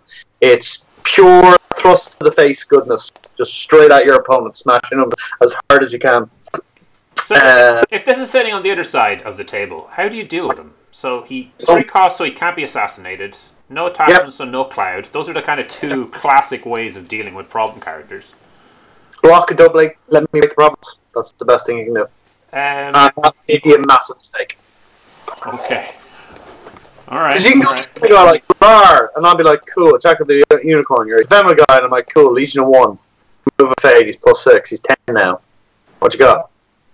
I'm interested. Really? What you got? You know? And he's strong. Lack of keywords, so you aren't going to get some stuff off him at all. You're not going to be able to use him for many things, but he's big and scary. And smash is hard, smash is good. If your opponent gets rocking, you know, yeah, you do need a 3rd character if you're going off some HMT action, but Unicorn have a lot of good 1-drops and more 1-drops on the way, so that should be your goal there. Yeah, he's good, he's scary. I've been using him with the Crisis Breaker, makes a great team with him because the Crisis Breaker can equip some stuff, or equip a bigger Berserker and stuff, and if someone tries to, okay, I'll overcommit in defense, you're like, cool, I'll Crisis Breaker my big Berserker in. Also, I've got Wicked Tetsubo, let's 0 you there. You ain't taking this out. So they make a very good 1-2 punch. You'll get value with Lion as well, you'll get value out of Unicorn as well. He's very strong. He's the kind of character who is very useful when it comes out. Not always going to see him early, but you got a very good chance of seeing a copy between turns 1 and 2. Okay. So if you're... Who's this person putting a rhino up against 2 lions? This is someone who's invested a lot. It looks like it's the Ivory Kingdoms. Yep. Or rhino. Presumably it's the Caliph. We'll have a read of the new Unicorn book that just came out, and we'll maybe get a little more context to what's particularly happening here.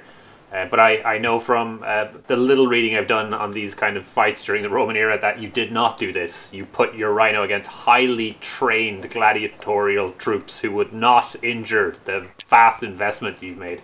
So this particular combat is totally reckless. Looking at the effects, if you're the active player, you're going to probably pick up 2 fate, which is kind of nice. But if you're declaring both of your attacks, doesn't that leave you pretty open? Like, your opponent then gets to declare 2 attacks themselves afterwards. He might. He might also make a stronghold. I'm not. Yeah, not as much though, because your the second conflict you immediately declare will be for watering, which you will use to straighten the Ivory Kingdom's unicorn. So. Okay. All right. You have funny timing of this one. So you'll get the best rings and you'll get all the fate. What's the timing on this one on? So he is a combination of 2 cards, Captive Audience, Breakthrough. Breakthrough, yeah. But you can combo him with Breakthrough in a very amusing way. In that, if you're playing him in Unicorn or just like Breakthrough, like I wouldn't play Breakthrough, it's a bad card. Okay. But you can have a very fun combo with him where you attack with the Unicorn. Yeah. You break the province. You play. After attack the Unicorn and a guy, you break the province. You play Breakthrough. You immediately declare another conflict. You break the province. You react with. Oh, we lost on. I guess we'll never find out what that combo is.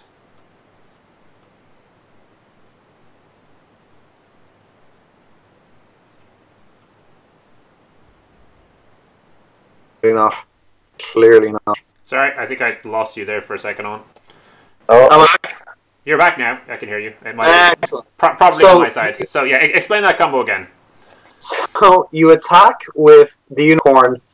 The Ivory Kingdom's Unicorn, another cavalry character under Unicorn Box HMT. Yeah. You go in, you break their province, you play Breakthrough, trigger the stronghold, immediately do your second conflict, which is the military.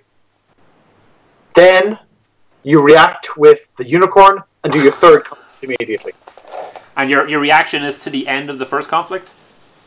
Basically, yes, but the Breakthrough triggers and resolves the conflict immediately first. Wow, okay, so you could have all of your conflicts before your opponent gets a chance to clear their first one. Yes. Alright, cool. Like, it's not going to happen, but it's cool as hell.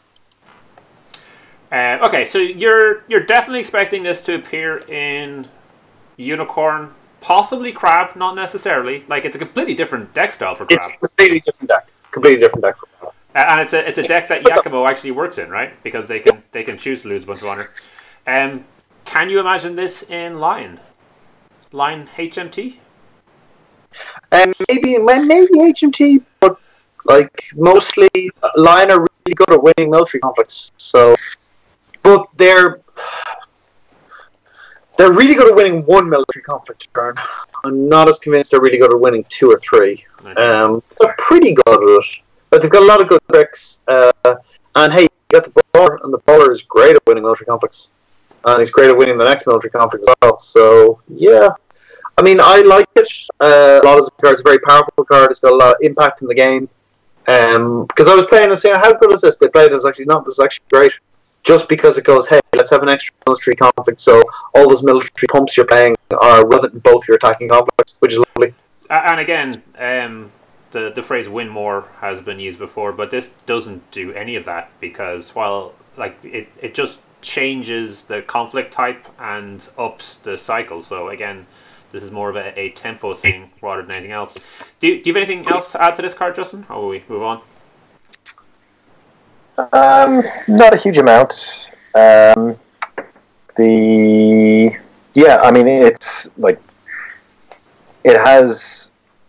it's a card that I think got quite a bit overhyped when it was first revealed, then got underhyped and is possibly now being slept on just a little bit. Like this card doesn't have to appear on turn 1 to do a huge amount of damage. This card appearing on turn 2 or 3 can be every bit as terrible for a person on the receiving end. And Yeah, it's like it fundamentally breaks the core mechanic of the game in that it wipes out basically, as as I was saying, like all your conflicts are military while this is in play, assuming you break the first province. Yeah. And if you're playing this card, your deck is going to be built to break that first province. So while it's not the slam dunk card that would genuinely send shockwaves through 5 rings, people are going to lose to this card. People are going to lose games to what this card does. We've already alluded to the fact that on a board with fate on 2 or 3 different rings, you're going to be hoovering up fate on those rings before an opponent gets to it. Mm-hmm. So it can recoup its own cost. The dash politics is not necessarily a drawback by any stretch of the imagination. And as mentioned before, particularly for HMT in both the Lion and Unicorn varieties, if this is your first attack is with the Unicorn, your second attack, if you go Ring of Water, you can straighten the Unicorn to be ready for your third attack. So that is some real power that isn't to be underestimated. Yeah, so just when you're mentioning that action there, with Phoenix, obviously you like using your Prodigy of the Waves and your Against the Waves to straighten and be ready. You're not going to have an option with the Ivory Kingdom's Unicorn because it's going straight into the next conflict. Is that going to be a problem for Phoenix, or once they see the Ivory Kingdom's Unicorn on the table, are there ways to deal with that? So you want to defend to make sure the province doesn't get broken, but you're not able to. If it does get broken, you're not able to play any of your cards. Just wait. Yeah, you don't have the chance. You better make sure that they don't break the province. It's basically just I mean, but that goes for anybody, not just Phoenix. I mean, any clan should be doing pretty much all they can to make sure that this does not break a province on its first attack. Okay. So just by seeing that on your opponent's board, you need to go into defensive mode straight away. It's a pretty good indication of a good card. Yeah, I would think so. I mean, again, we'll go back to Unicorn just because of the Unicorn pack. Like, if this is on the table and there's a Chagatai in your opponent's dynasty row, it really is going to be like it's squeaky bum time. It really is. Is my opponent going to charge this guy in, and am I just going to flat out lose the game? Like, if they go first attack, Ivory Kingdom's Unicorn, Ring of Fire. And then they go, right, charge Chags, that's 10 force plus whatever else I've got in my hand. So let's say I break that.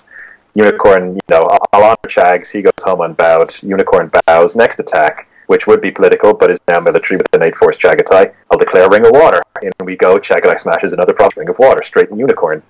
That's... Chagatai comes home unbowed. Now you got to sacrifice Chagatai though, so he's going to die there. Sacrifice a 1-cost Unicorn Cavalry.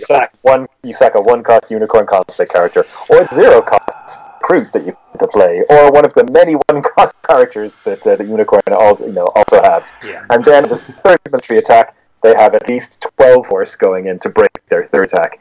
I mean, obviously, like turn 1 is like, oh no, I got a turn 1. This is way worse if it hits you turn 2. If they've broken a province on turn 1, you could lose your stronghold on turn 2. I mean, and that's with the Unicorn on the board. Even if it's on board, even if it doesn't completely explode on turn 1, if it's still there on turn 2, you may have some problems. So this card is not to be slept on. It's one of those cards that I think is going to disappoint a lot of people because there are situations where you're going to go over, you're not going to break that province on the first conflict, and you're going to feel pretty deflated because the unit's just going to go and go home, and your glorious turn is going to have gone nowhere. But there are games where it's just going to completely go off. I mean, it's definitely a card that I will be trying out. I'm not sure whether or not after a few weeks I might be just saying, right, well, I've had my fun with that, but something like screw Alpha Vor, I'm out. No, not that at all. But I mean, it may just be a situation where cards that aren't as all in as this, simply prove better, because this is very much an all-in. Like you are pushing all your chips to the middle of the table, and you are saying, "Here is my game plan. Come stop me." And this is one of the dilemmas with this particular card, because you know you want to win that conflict, but winning that conflict gets you a benefit that you'll only be able to effectively utilize if you've held some force, some military strength in reserve. So you essentially want to half your army and then attack with one half and still win, even though your opponent gets to go, well, he's after halving his military force. I can see what's happening here. I just need to all-in defense this one province, and then I'll be safe for the rest of the turn. Yeah, so there are decisions. It really introduces like a whole bunch of new dynamics to the game. That's for sure. Like the unicorn will warp the board state. While it's on the board, both players will be playing a very different game to the game they normally play. So as to whether that works out to be good for the player playing the unicorn, well, that remains to be seen. But but the knockout potential of this card is super high. Like this is the the brawler who goes in. And their game plan is just to get inside someone else's guard and hit them really hard. There's not a lot of subtlety involved with this one. It looks like it's Puncher's chance. Puncher's chance. Yeah. All right, so we are moving over to the conflict side of things, and the first card we have here is Visiting Advisor. Visiting Advisor is a 2-cost conflict character. It is 0 military, 2 politics, 1 glory. Courtier cavalry, and has action during a conflict in which this character is participating. Choose up to 1 other character you control, move this character and that character home, and it has 2 influence. So, am I getting a bit of... So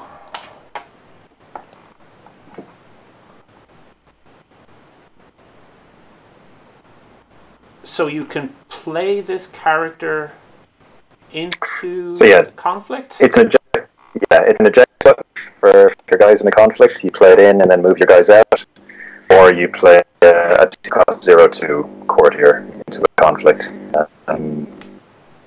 I am not overwhelmed by this card. Yeah. I mean, we were just talking about earlier how a lot of the action for Unicorn is about breaking provinces, crushing things, getting more guys in, staying unbowed, stuff like that. And early we had talked a lot about how getting characters out of conflicts is much better than the original Stronghold, which was all about getting characters into conflicts. So you could definitely look or attack into a conflict, decide that it was a terrible idea, and then drop your Visiting Advisor and then bounce back out. So not seeing this as necessarily a great option for Unicorn. Now, one thing that they can do is they can use it with cavalry reserves. So you can play cavalry reserves and use it to pop out again, I guess. You could. In preparation for another conflict, because he's just given up on this one. Yeah, I guess. Yeah. You cavalry reserves in the military conflicts, and then you eject everyone out because you're actually a political courtier powerhouse, and you're looking. Yeah, okay. And you've already won the game, and you're just lording it over your opponent at that stage. You're just you're just teabagging them with your cavalry reserves nonsense and your Visiting Advisors. No. Does this have more application for other clans? Maybe. Which ones?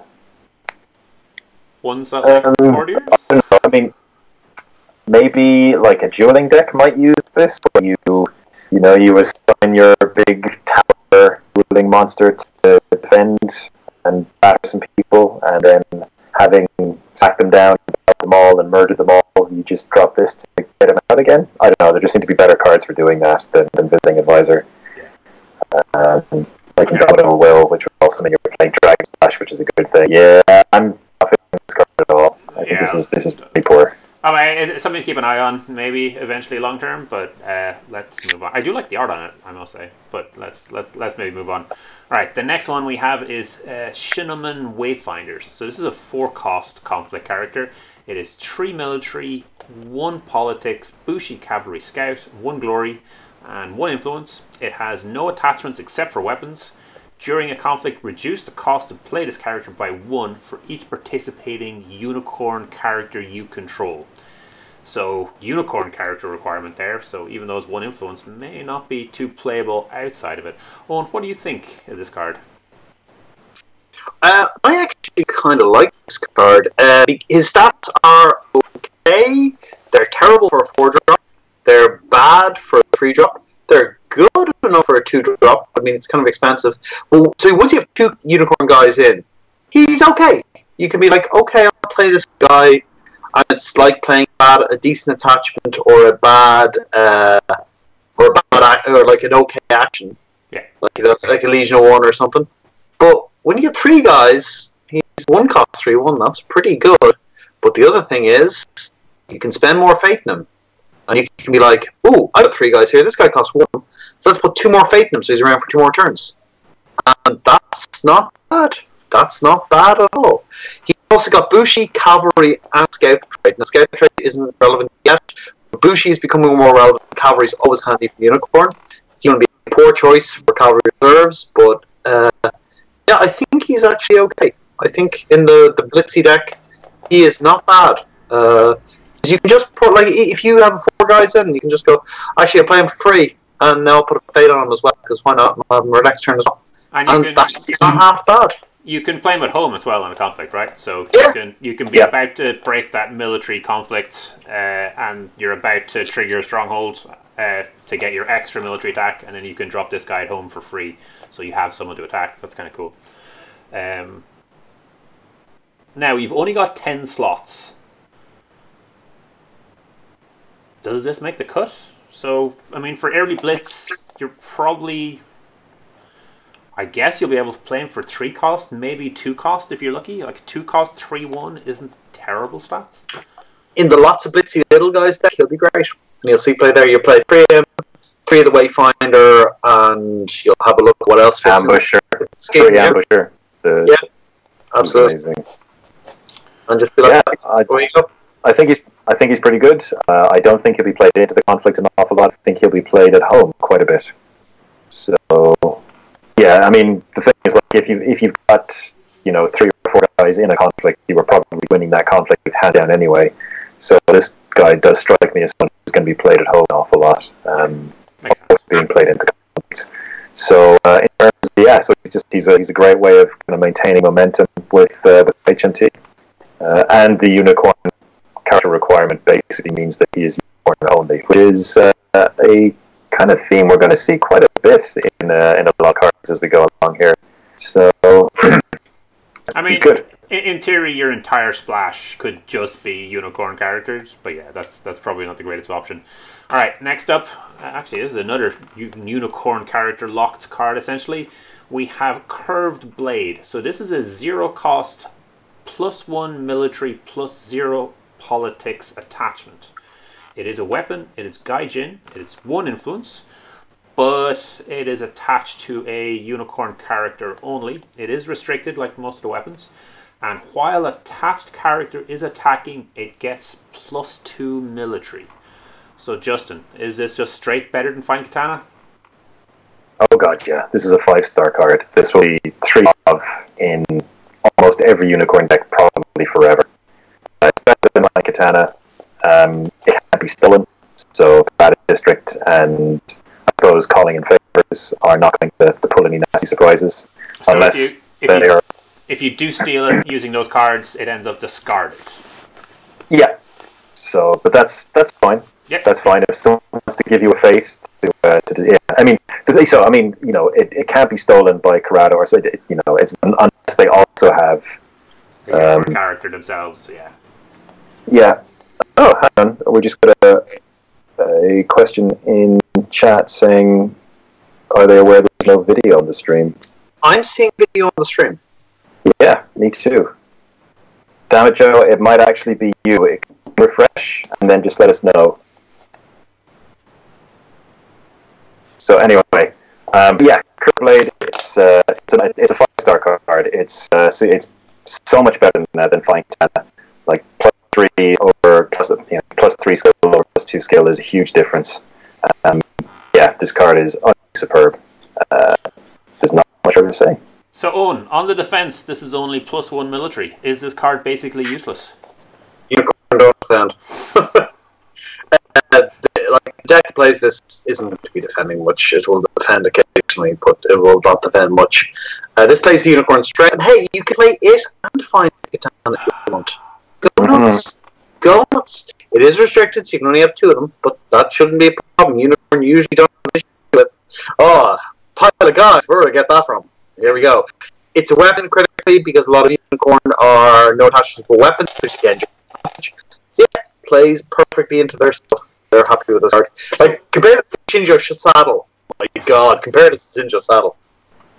Yeah, just speaking on that, what do you think about the design of this card? So, Find Katana has been in a large majority of decks since day one and hasn't shifted.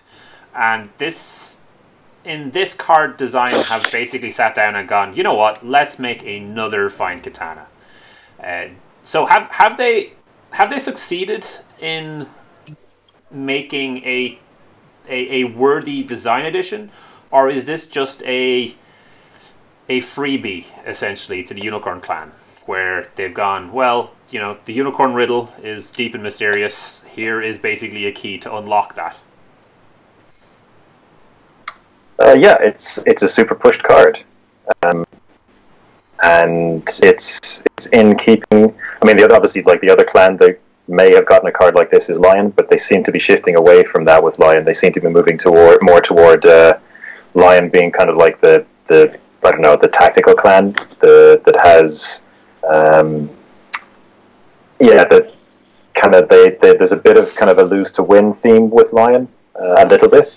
So you can see that with the conflict character we'll get to, and with a bunch of their other cards that already exist. From talking to some of the line players, they believe the current focus is on lose to lose, but maybe we won't get into that in this particular one. Yeah, fair point. But I mean, yeah, I don't know. But like Lion have been winning have been winning tournaments. So you just triggered some listeners. Well done. Yeah, I know. Lion are in a poor place, in a poorish place, I think, in general. But yeah, so it's a push card that's basically completely on message for the Unicorn clan and what the Unicorn clan are trying to do.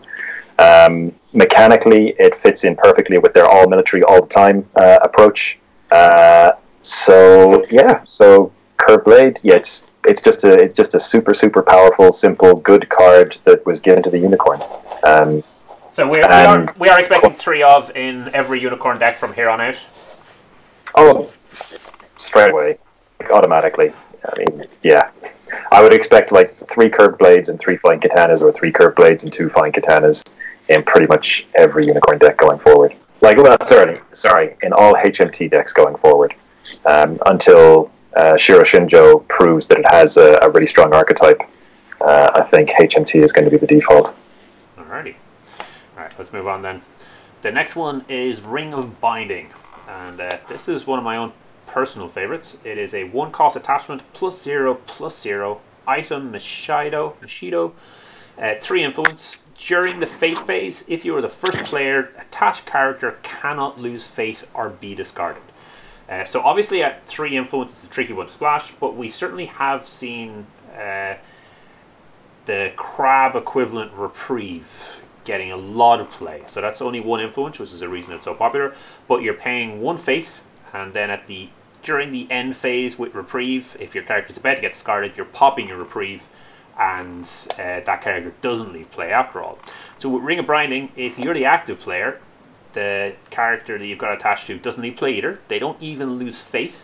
So if you have 1 Fate on a character and you're the active player, that turn they won't lose Fate. The next turn they'll lose that 1 Fate, and the turn after that they won't leave play. So you paid 1 to essentially get 2 Fate.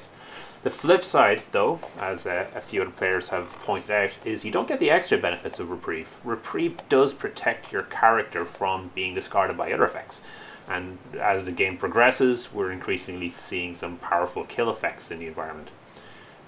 So Ring of Binding on someone who gets discarded for some way, that's not during the fate phase, that doesn't help them at all. So, Owen, with your experience with Reprieve, what do you think of this addition to the Unicorn deck? It's a more limited and in some ways more powerful Reprieve. It won't protect you outside the fate phase, so that's more restricted. It only works if you're the first player. So hey, some actual Way of the Unicorn synergy. But if you do have that, and you're like, okay, well, I'll put it on. This guy can't be discarded this turn. Awesome. Next turn, if I play Way of the Unicorn, he can't be discarded again during the fate phase. So awesome. It's a good card. Unicorn, everyone likes Reprieve. People love stealing Reprieve off me because it's great. So it's not as powerful as Reprieve, but you can possibly get some more mileage out of it with the right play of cards if you play Way of the Unicorn or something else like that, and that's a good thing. It will see play, because sometimes you're like, you know what, I'd like to save this character this turn, I'll play this Ring of Binding now. One fate and a conflict card to keep a 2 or 3 cost character around can be totally worth it. So yeah, good stuff. What do you think, Justin? Yeah, I'm a little less enthusiastic about this one. I'm trying to figure out what kind of deck this goes into, and this is much more a mid-range kind of card. You're not going to play this in a blitz deck because it doesn't contribute to, or any kind of really aggressive deck because it doesn't contribute to taking provinces, and the value you're going to get out of it is questionable at best. So I don't know. I mean, yeah. It's a value card. It is straight up a value card, and because of that, it is a mid-range card. So you will want to play this on probably a 4+ cost character, 3+ at a pinch, I suppose, and you will want to do that reasonably early, turn 2, turn 3, to make sure that you get as much use out of it as you possibly can. There's always a chance that even when you do play this, the game is going to end before you get, proximate value out of it. So, yeah, I'm just not. I just get the feeling that this isn't going to do enough for any deck that it's included in. The thing is, it costs 1 fate. Why wouldn't you just put the additional fate on the character? Well, the argument there is similar to with Reprieve. On turn 1, if you essentially just drop as much out as you can with just 1 fate on it, turn 2, if you're the active player, you can then drop maybe 1 or 2 Ring of Bindings, and whatever character you had from that previous turn is going to stick around an extra turn. There is a weird setup. There's a void-locked Phoenix card that triggers Gerogen's Curse. Gerogen's Curse. Yeah. Triggers the Fate Phase again the second time. So, obviously, the big problem with Gerogen's Curse is that you have to stay unbowed. But if you make drop a 1-cost conflict character into play, at the end of the conflict phase or near the end of the conflict phase, put 1 fate on it, and then drop Ring of Binding. So you've just made a 3-cost investment. And then for the next 3 turns, you're going to have a double fate phase. And any characters you have with Ring of Binding are going to survive 2 of those without removing any fate. Because... Okay, but then... So you've got a 1-cost character that's got a Ring of Binding on it to make your other Ring of Bindings pretty good. Again, we're back into the situation... That's just to mess around with Gerogen's Curse. That's always... Yeah.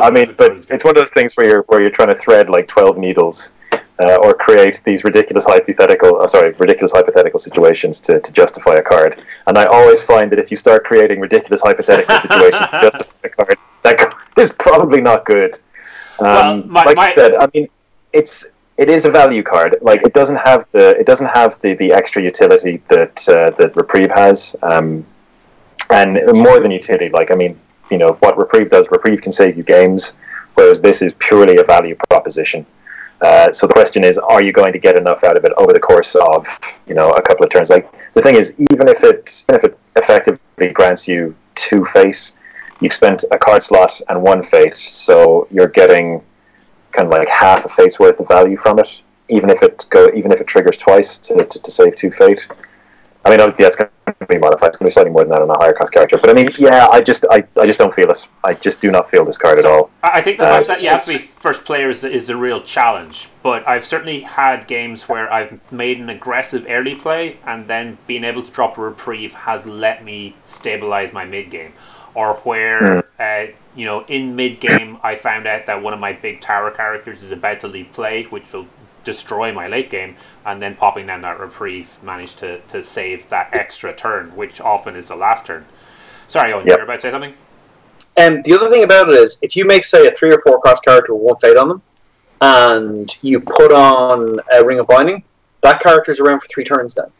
That's no, they can void the character. It only stops the fate being into the fate phase. They can void them, but they have to void them. Like, you could potentially stop that. So that's like the additional little extra value on it. So it can trigger more than once. Like, every fate on your guy effectively lasts longer because of it. It doesn't just trigger once. So that's the extra little bit of value on it. Yeah. You know.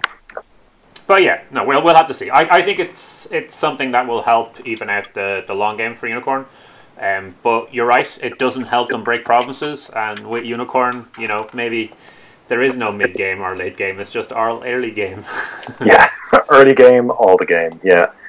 Sorry, we just have 8 Blackbirds saying, how about Shahai? Shahai makes this free. Oh, nice. So you could have, your Shahai Mishoto Mega Tower. And that's absolutely a valid point. The card does get much better on Shahai.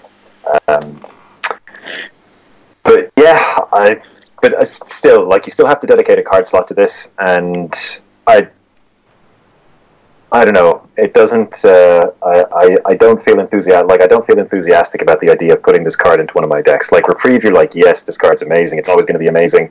This card might be amazing, maybe half the time. I think your opponent will have to work for it. Like the thing, there are plenty of games where you drop a Reprieve and your opponent doesn't have any way of triggering it, and it's still a good play. Yeah. Oh no, absolutely. But as you made the point, there are ways to play around it. If you can get that fate off the character, so the timing sequence ends up weird with turns. Yeah, and they lose. Yeah, they're out of fate, and they're not active player. All of a sudden, they go, and the Ring of Binding is useless. But then I guess the first time you're going to be playing this is at the end of the conflict phase, so you're pretty confident you're going to be able to play it. But then there are going to be some turns where you're just not going to be able to play it. All right, it'll be interesting. We'll see how it goes. Yeah. We'll see. Right. I just think it might be just that little bit too inconsistent to warrant kind of high level tournament play. But we'll see. Art's amazing. Yeah. Art is pretty amazing. All right. So next one we have. Sorry, I skipped too far. Give me a second.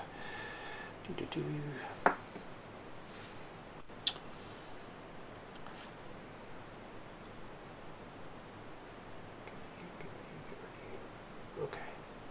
All right. So the next card we have is the Utaku Battlesteed. Now the card we have here up on screen is the promo edition that's coming out with the new Unicorn book. So it is a 1-cost attachment, +1 military, +1 politics. It is a mount. It is attached to a Unicorn character again. So wow, okay, it's another one you've seen. Attached character gains a cavalry trait. Reaction: after the attached character wins a military conflict, honor the attached character. So this, I guess, is this for the Battle Maiden decks? Being able to honor up those high glory characters. What do you think, Eoin? Yeah, basically that's what it's for.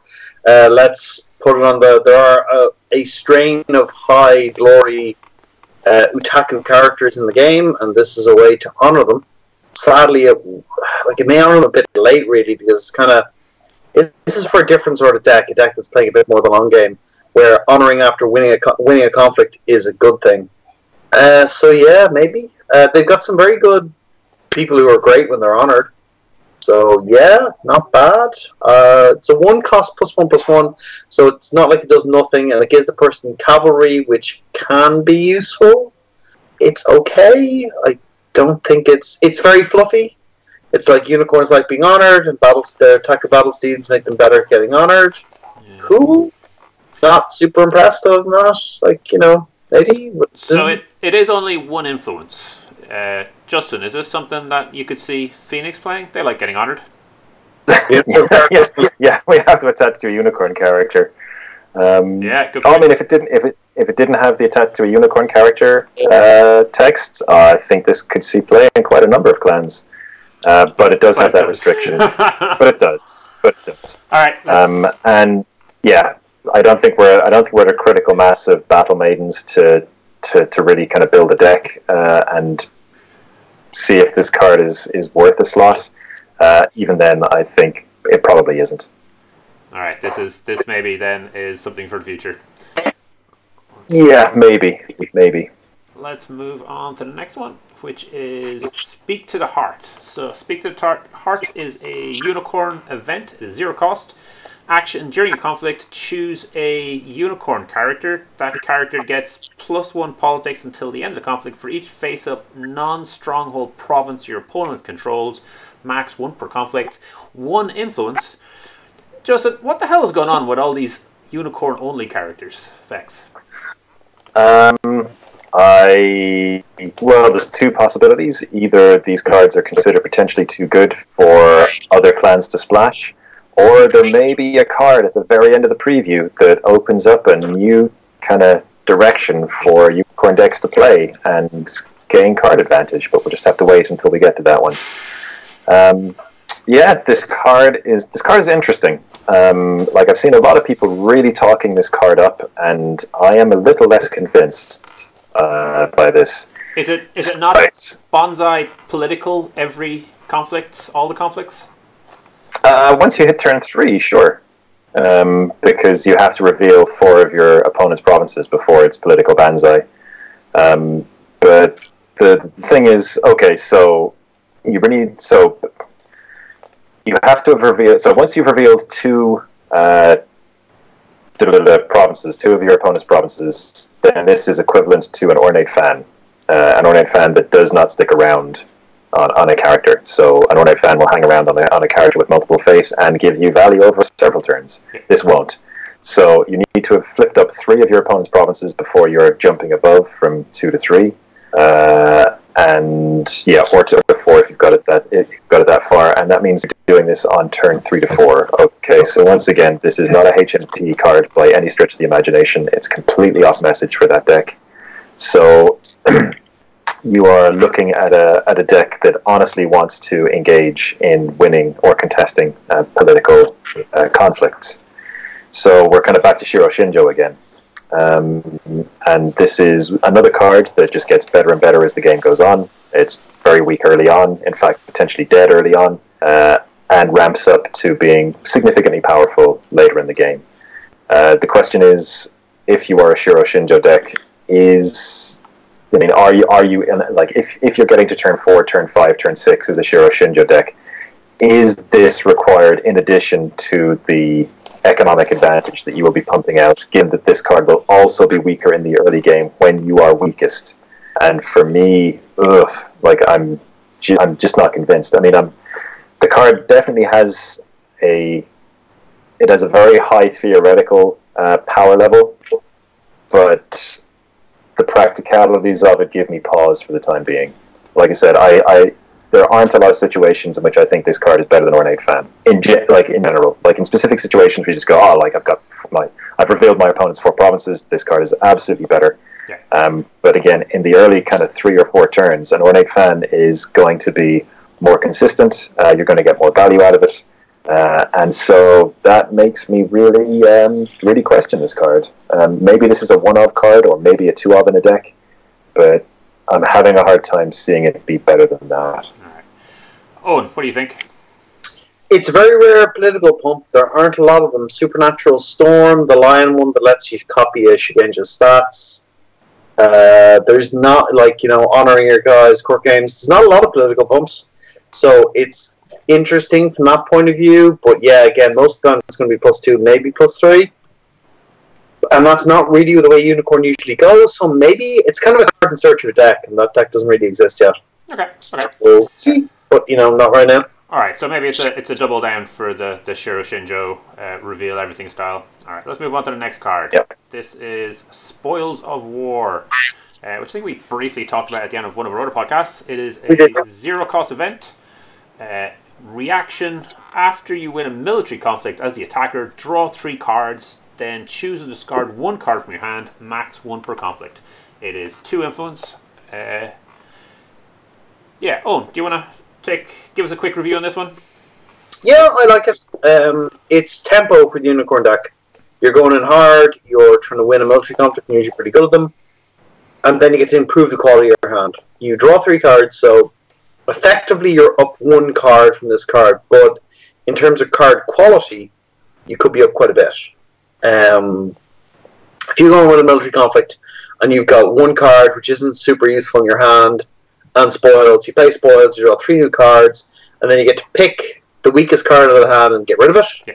And then you're left with it. So if you have 2 spoils of war, but you're going to be doing 1 military conflict turn, you can pitch the other spoils of war. Or you can go for your second military conflict and spoils of war again. It's tempo for the Unicorn deck. The Unicorn deck is kind of meant to be, I think, a little bit of in Magic terms, a red deck. Going in fast, trying to win quickly, kind of red deck win sort of thing. And this is a good way for them to maintain tempo. So, yeah. Do you have anything to add to that, Justin? Yeah, this card's amazing. This card is everything that HMT could want in a card draw action. So I mean, I suppose the card you want to immediately compare it to, at least within Unicorn, is Spyglass. So Spyglass is going to cost you 1 fate, and you're going to have to trigger it 3 times. Sorry, you're going to have to trigger it twice before you essentially gain kind of any advantage in cards. Like the first time you trigger it, you're effectively cycling the card, and the second time, and thereon you trigger it, you're gaining more cards, and it's already cost you a fate. This card costs 0, so we all know like how much better cards that cost 0 are than cards that cost 1. Yeah. It's a bit more restricted because you have to have won a military conflict, but Unicorn do not have much of a problem winning military conflicts when they want to. And when it goes off, you get an influx of cards. You do have to discard 1, so as I was saying, like the net gain is 1.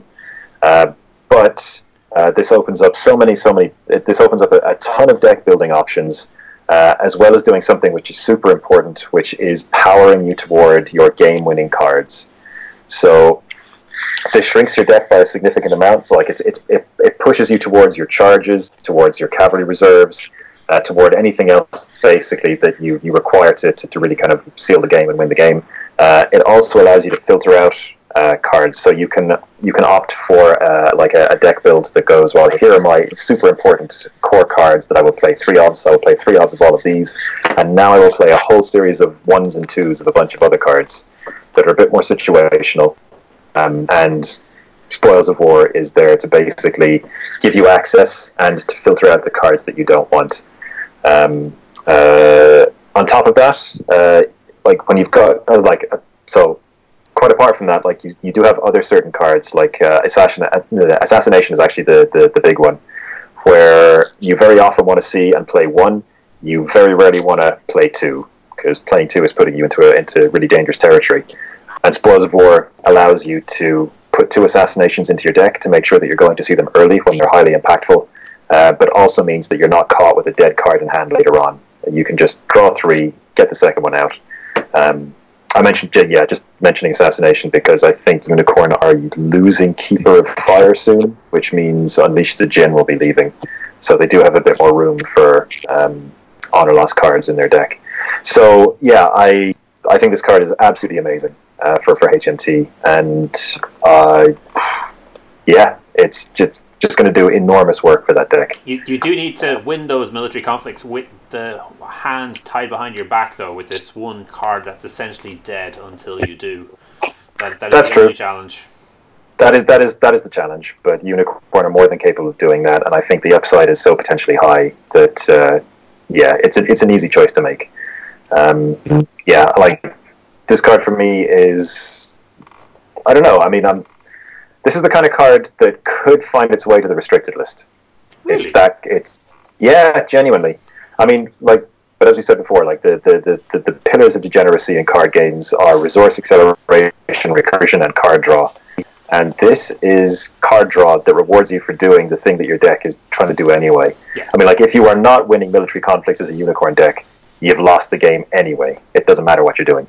And this is one that basically just rewards you for doing what you're meant to be doing, shrinks your deck by a significant amount. And again, like, let's not forget that HMT also allows you to play 2 of these on a single turn, assuming you can win both military conflicts. Yeah, that's so you can just power through, draw 1, go through, draw the second one, and then you have a hand completely set up for, for either, the political conflict that turn or for next turn. And it is just win the military conflict. It's not necessarily break the province like we've seen with a few other ones. Yeah, just win. And that should not be hard. So for me, this card is genuinely superb. Probably the Curved Blade is probably the best card in the pack, but this is, although I don't know, I think this might be. It's a good pack for Unicorn then.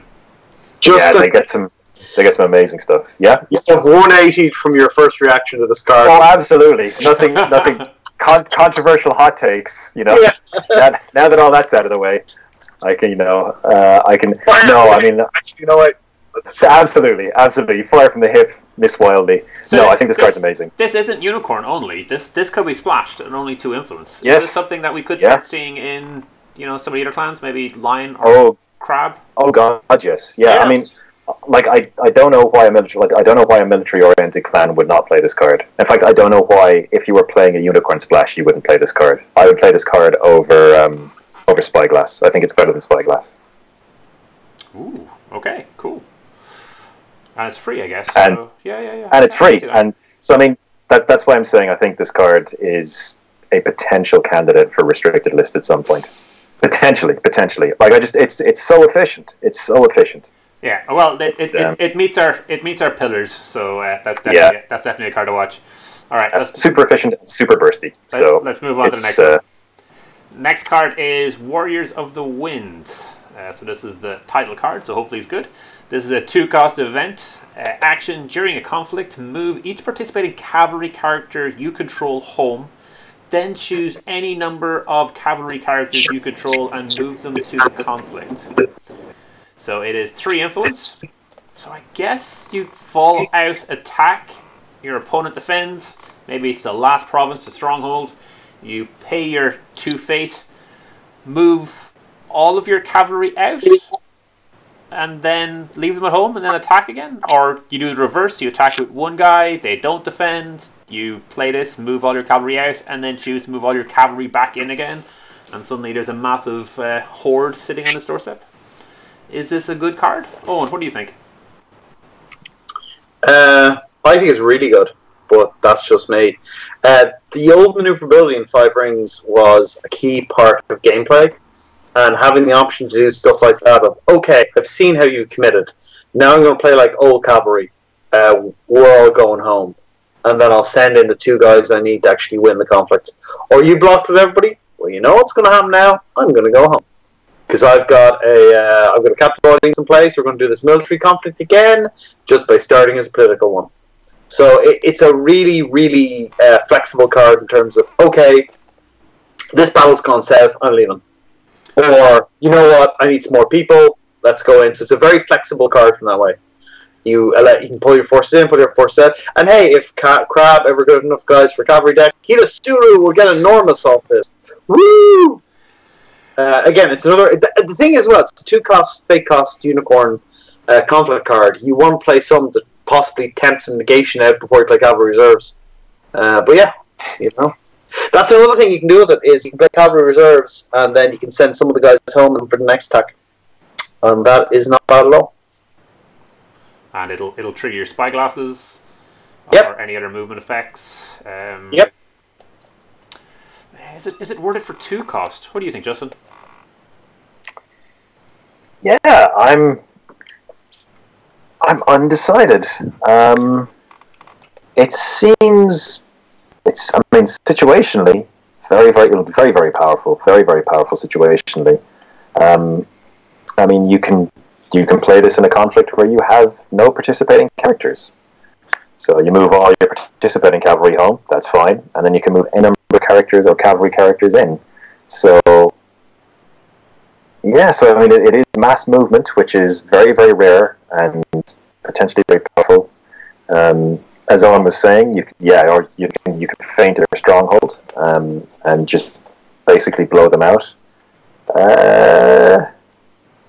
Yeah, I mean, this, like, you're never going to play 3 of this card, and I'm not even sure you're going to play 2 of this card, but I could certainly see one of this card. Yeah. I could certainly see one of this card showing up in Unicorn decks, just because, again, situationally, it's so powerful, but it does cost 2 fate, which is very, very expensive. And there are going to be times... Is that 2 fate that maybe you should have been spending towards your cavalry reserves instead? I suppose it depends on the situation. Maybe you just like buy a couple of 1-cost dynasty characters, pass through, and then you've got 5 or 6 or whatever for your attacks.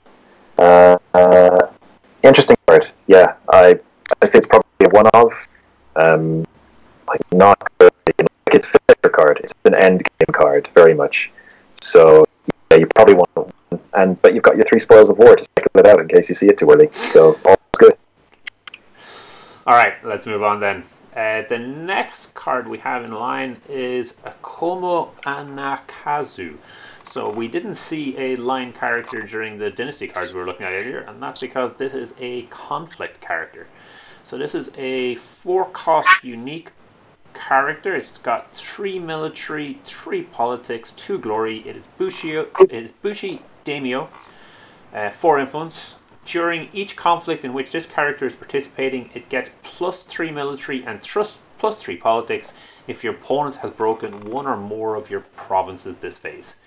So you have it in hand, they break a province, and then all of a sudden you drop this 6/6 character for 4. So Justin, what do you think? Are you often going to have 4 fate sitting around waiting for a province to be destroyed? Yeah, potentially. I mean, I know Lion tend to come out very hot and heavy, or they tend to buy a lot of small guys and just come across the table at you. So that is he's maybe not wonderful for that particular type of deck, but assuming you've lost a province, he is 6 politics, which is something you just don't see in Lion. Yeah. And for that reason alone, I think he's really quite powerful, because he gives you a huge body to put into a political conflict and win. Which, I mean, it's always been one of Lion's greater weaknesses, is just the political side of things. 4-cost 3, yeah, 4-cost character for a 6/6. Yeah, I think he's pretty good. I think he's, yeah. So there's a real temptation for me to look at that 4-cost and go, if I was playing against Scorpion and they had 4, there I'd be expecting a fate worse than deck, which is brutal enough to go on a restricted list, and would probably save that province that's about to be lost. But then I think to myself, if they spent an extra 1, they'd basically be able to play Kachiko. I don't quite remember her stats. Is she a 3/6 or a 3/5? So same politics, but on top of that, you're getting essentially a game-winning ability, all for 1 extra cost. I mean, I'm not saying that this character is bad, especially because Lion have the option of HMT. They can get an extra surprise conflict when no one's expecting it, and all of a sudden drop this guy down and then go out and take something. But I don't know. Yeah, I mean, again, he's part of that kind of loose spin. So maybe he's just something of a pivot for the Lion Clan in terms of strategy. Like we've seen a bunch of cards from Lion that revolve around, well, a whole bunch of different things. Like their newest thing seems to be having fewer cards in hand than people. I don't know. I'm just trying to decipher a kind of a mechanical direction for where Lion are going. Like if you are playing a strategy where you have fewer cards in hand, then the cards you have in hand you want to be high impact, and Anakazu is certainly that. He's potentially very high impact. As John's pointing out in chat, that 6 politics on Kachiko is a lot less valuable than 6 politics on a Lion, which is absolutely true. Yeah. 6 politics on a Lion is absolutely massive. Yeah, he's The real problem is, when do Lion have essentially probably six fate spare, because you really want to get as much value out of this guy as you possibly can. Yeah. But when do Lion have 6 fate spare to play this guy? And that's a bit of a puzzle. So maybe he's for more of a defensive, honoring style of Lion, which would maybe fit more with the Eoin. I don't know. Like, potentially very high impact, but the cost seems pretty harsh for a Lion deck to meet. It seems to run contrary to what they want their game plan to be, so I'm not sure. Okay. 4 influence costs as well, so you're going to struggle to splash that. Yeah. Actually, I'm kind of surprised by that. I mean, he is a daimyo. Should daimyos of other clans be playable as a splash? I guess that's more of a story background kind of question more than anything else. It's not necessarily relevant. Yeah, it is. I think it is a story thing. I mean, the Akoma are the historians, and they famously they do travel around Rock again, collecting stories and histories from all over. So it would make sense that he would potentially show up with another clan for a short period of time. But yeah, I don't know if he hadn't been splashable at all. He wouldn't have been to buy. Alright, let's move on to our next card. This one, unfortunately, isn't going to be saving the clan overnight. So the next one we have is Compass. So this is a neutral attachment. It is 0 cost, +0 military, +1 politics. It is a Gaijin item. It has reaction after an opponent's province is revealed during a conflict in which the attached character is participating. Look at the top 3 cards of one of your decks. You may put any number of these cards on the bottom of that deck and the rest on the top in any order. So it can look at Dynasty and it can look at Conflict. It is neutral, so it can go in any deck. In theory, you're only going to get to trigger this a few times because it's when an opponent's province is revealed.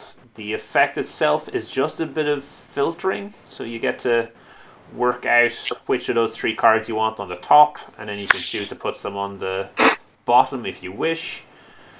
Obviously, the obvious kind of connection with the Unicorn pack is with Spyglass. So if you're attacking with Compass and Spyglass, because of everything happens basically simultaneously, you can choose to react with the Compass first, look at the top 3 cards, work out what you want on top, and then draw that card with a Spyglass. Is that worth it? I guess it might be for the Unicorn, but it feels like it's a very, very tight window because you're only going to get a couple of reveals for it, and the card itself isn't drawing you anything or doing anything beyond +1 politics. Yeah, Owen, what do you think? It's a free politics pump, even if it's a small one on attachment. Like, if you're playing Dishonor and you really want to filter your draws, it's not terrible. I think this one's going to go into binders, no one's ever going to remember it. Like, I look at it and I'm going to go, yeah, sure. Does seem reasonable. Can you think of any reason to play this card? Yeah, I'm just. Does the time line up with Spyglass? I don't. No, I don't think it does, because it does. The opponent. Well, for a start, everything happens at once. Okay, if that's the case, super good. The classic one is with Restoration of Balance. If you are attacking with Spyglass, you can choose to react with Spyglass before or after Restoration is triggered. You can choose either side. So yeah, you are able to react with Compass and then use Spyglass afterwards. Okay. So that's a filthy combo. Your Spyglass and your Compass, you're really good at getting to the card you want. Yeah, it's pretty good. Shrine Maiden. I think it works with Shrine Maiden as well. You can potentially set up the top of your deck. Is there anything else that it works with? I just think people are going to go, I'm going to go 40 minutes with my deck. Yeah, well that's it. I mean, You know? what do you take out? So yeah, I don't think this card has sufficient impact to justify a deck slot at all. You can do a little bit on the Dynasty side. You don't often see much interaction on Dynasty side. So you can use the Mia library. You can attack with your compass and then filter a little bit on the Mia library to get an Imperial card. Or we know that there's a unicorn character coming up soon. When you play that unicorn character, you can then look at the top cards of your thing, and if you find something, blah blah blah. So yeah, maybe there will be some things. But I think for me, the real limitation, the real challenge is that it only triggers on the reveal. Like if it triggered when it came into play, I think this would be a much better card, even though you'd only be triggering it once. Yeah, or if it triggered, or if there just wasn't any restriction on the number of times it triggered. If you could do it any number of times, even then, that's so. Maybe it would be too powerful. I don't know if you were able to filter a whole bunch of cards. If it was just it was an action once per turn. Look at top 3 cards. That would go in all of your Dishonor decks. That'd be a fantastic card. You'd play it, but you'd still have a horrible situation where you draw it, and you're like, okay, this will make my next draw really good, but this was a terrible draw this turn. Yeah. All right, let's. Yeah, I don't know. I mean, combo deck, that's basically where it plays in a combo deck of some kind, where getting the right cards is super important. Like, would you consider it in the Dragon Dueling deck, just to get to your Miyamoto's Daishos as quickly as possible? No, decks are already 2-packed. Yeah, and it's real and that's the argument against this card. Like, it just doesn't offer enough for the deck slot it requires. All right, here is a slight argument for it. This is the card you've been talking about earlier, Justin. Trading on the Sand Road. So this is a 0-cost neutral event. It has the Gaijin trait. Interrupt when the draw phase would begin. Skip the draw phase. Each player removes the top 4 cards of his or her conflict deck from the game until the end of the round. Either player may play the removed cards as if they were in his or her hand. I'd like to apologize right now to the designers or the programmers of Jugaku, who are probably suffering aneurysms right now trying to work this whole thing out.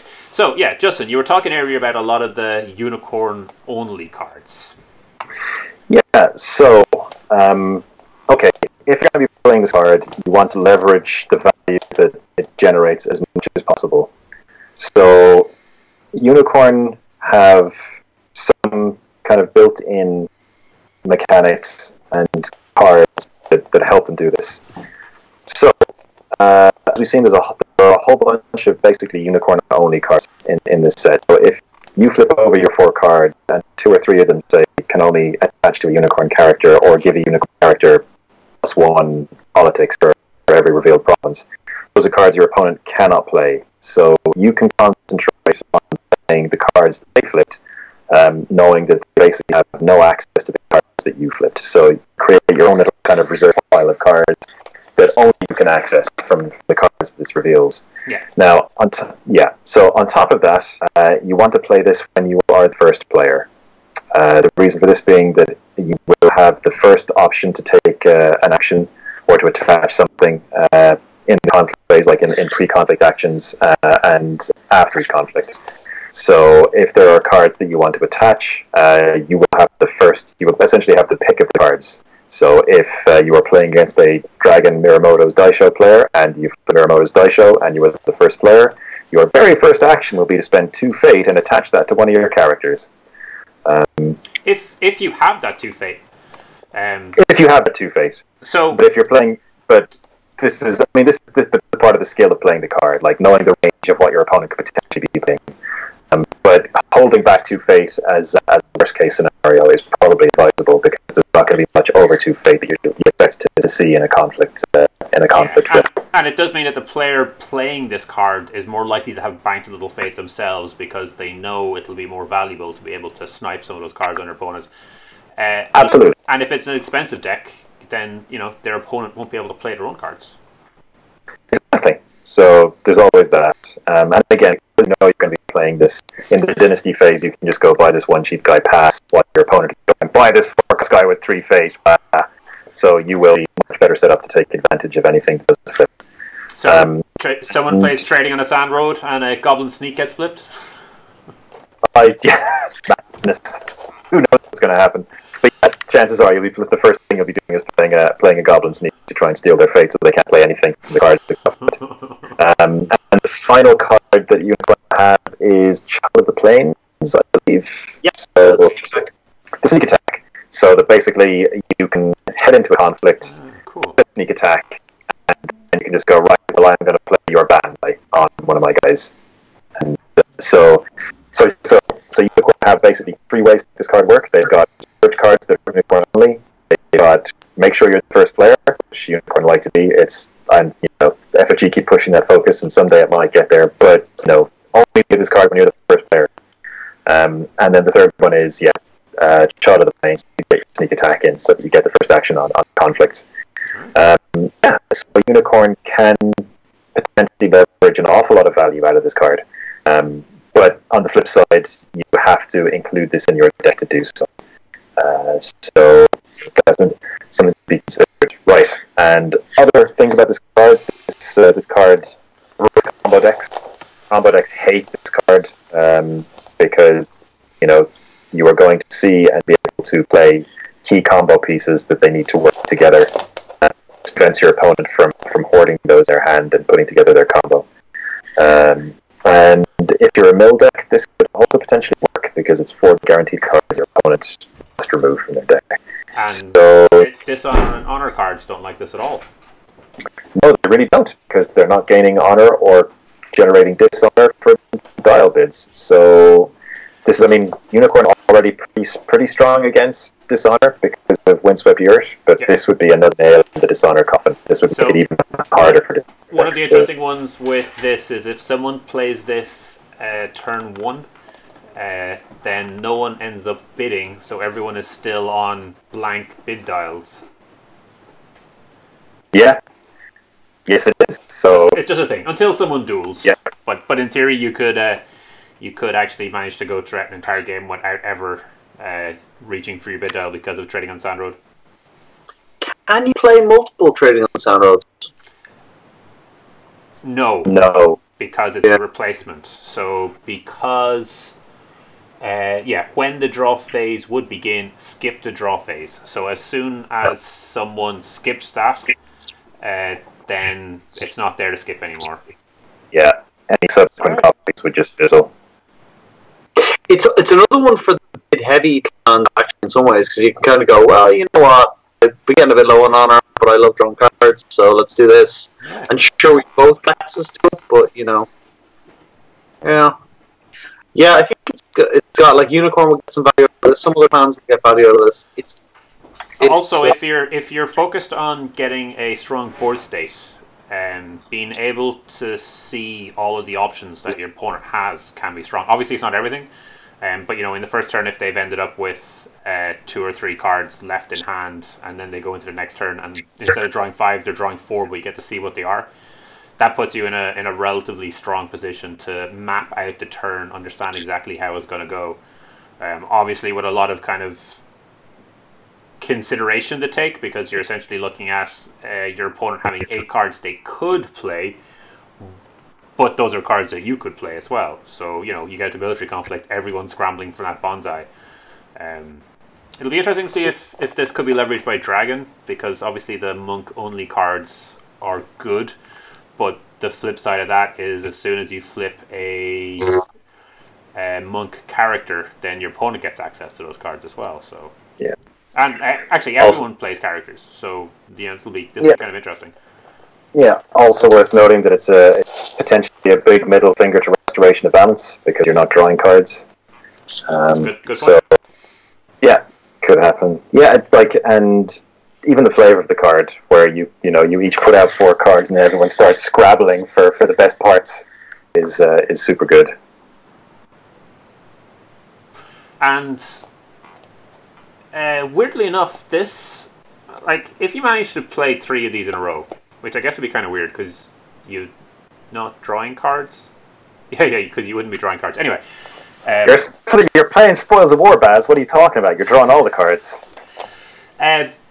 You're keeping the card hand sizes down because in many turns you're only going to play 2 or 3 cards, and you'll kind of keep stuff over. And in that last conflict, everyone's got like this big stack. But because Trading on the Sand Road disappears at the end of each turn,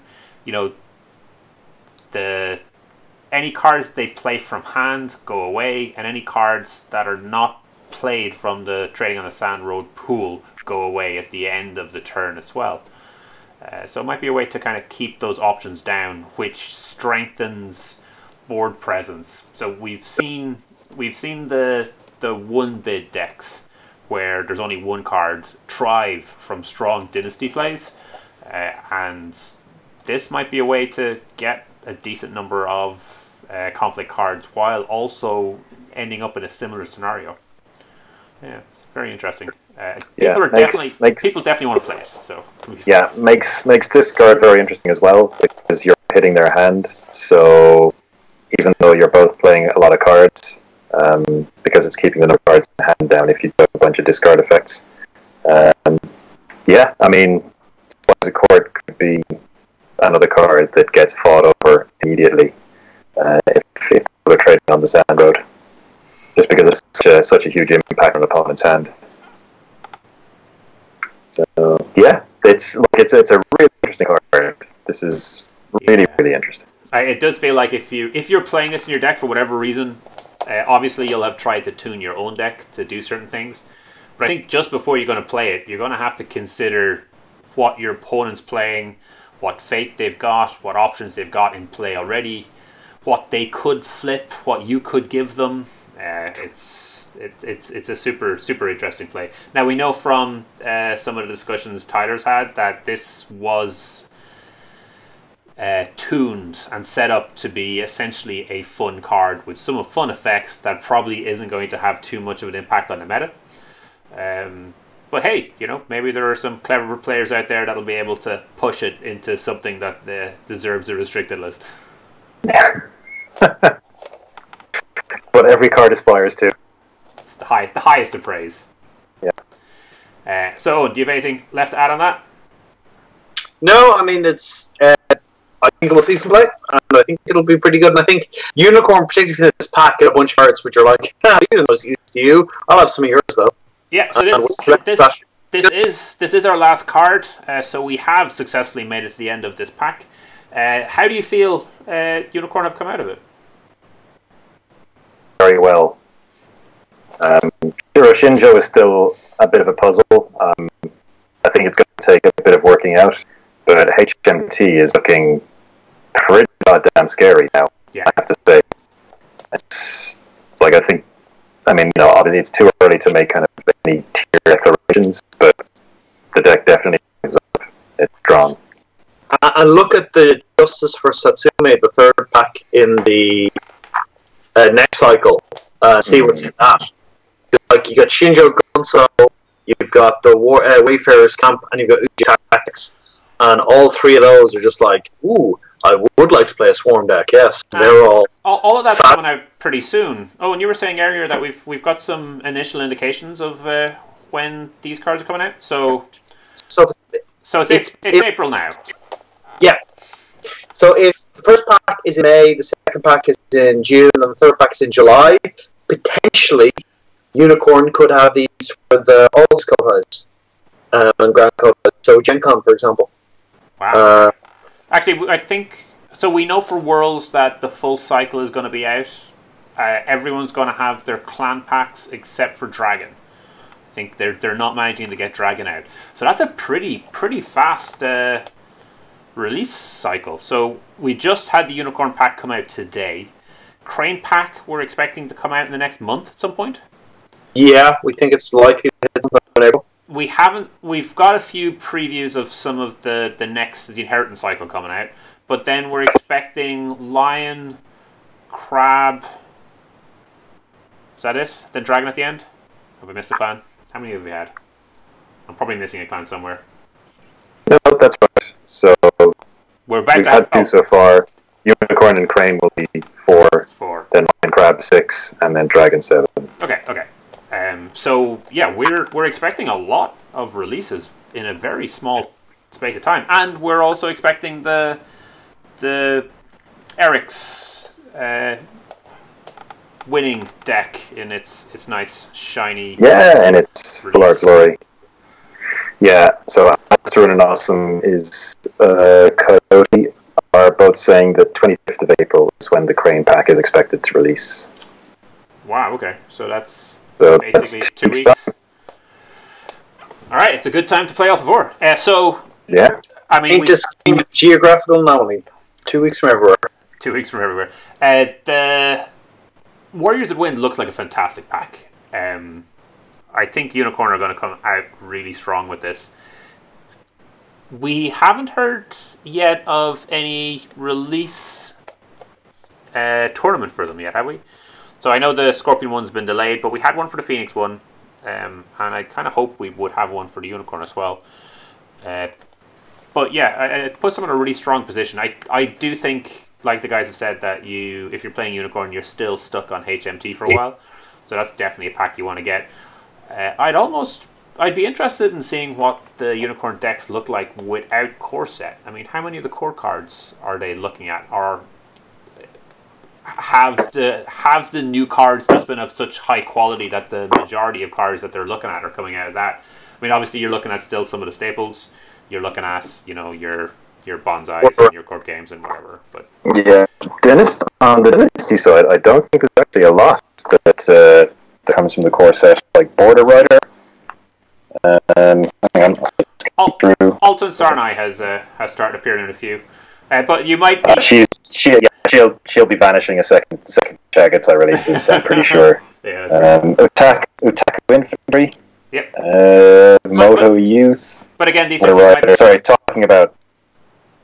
These might get pushed out by some of the new cards that are coming in as well.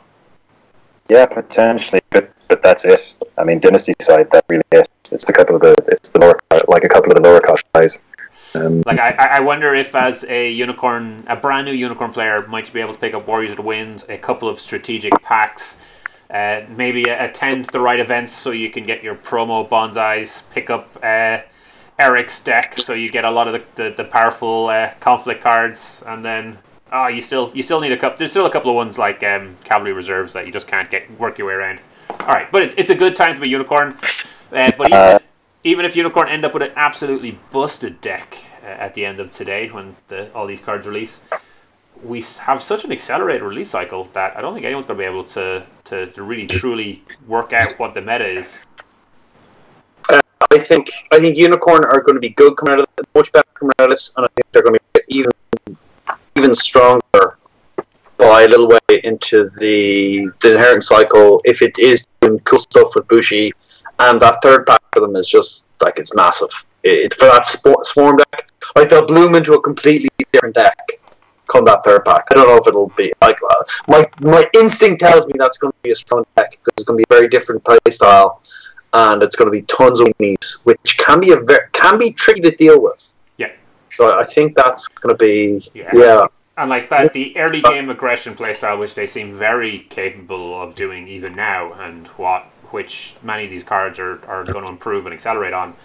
It goes against the grain for what many of the decks in the environment currently are aiming for and are expecting, and maybe are even able to be ready for. Like, it does having to successfully defend early game against such raw military aggression can take a lot out of them, and can change the flow of the game in ways that the existing meta decks aren't exactly delighted to see. So yeah, it's a good time to be Unicorn. Alright, on that note, let's wrap it up. I think we're into our 14th hour of this particular marathon. We will have an article going up on the cards out of this pack, so if you want to go read through in a little bit more detail, you certainly can. That'll be up on Imperial Advisor. You can keep up to date with us by liking our Facebook, which is Imperial Advisor, or following our Twitter, which is Imperial Advisor, and we'll see you all in 2 more weeks if you join us. All right, have a great evening, everyone. Take care.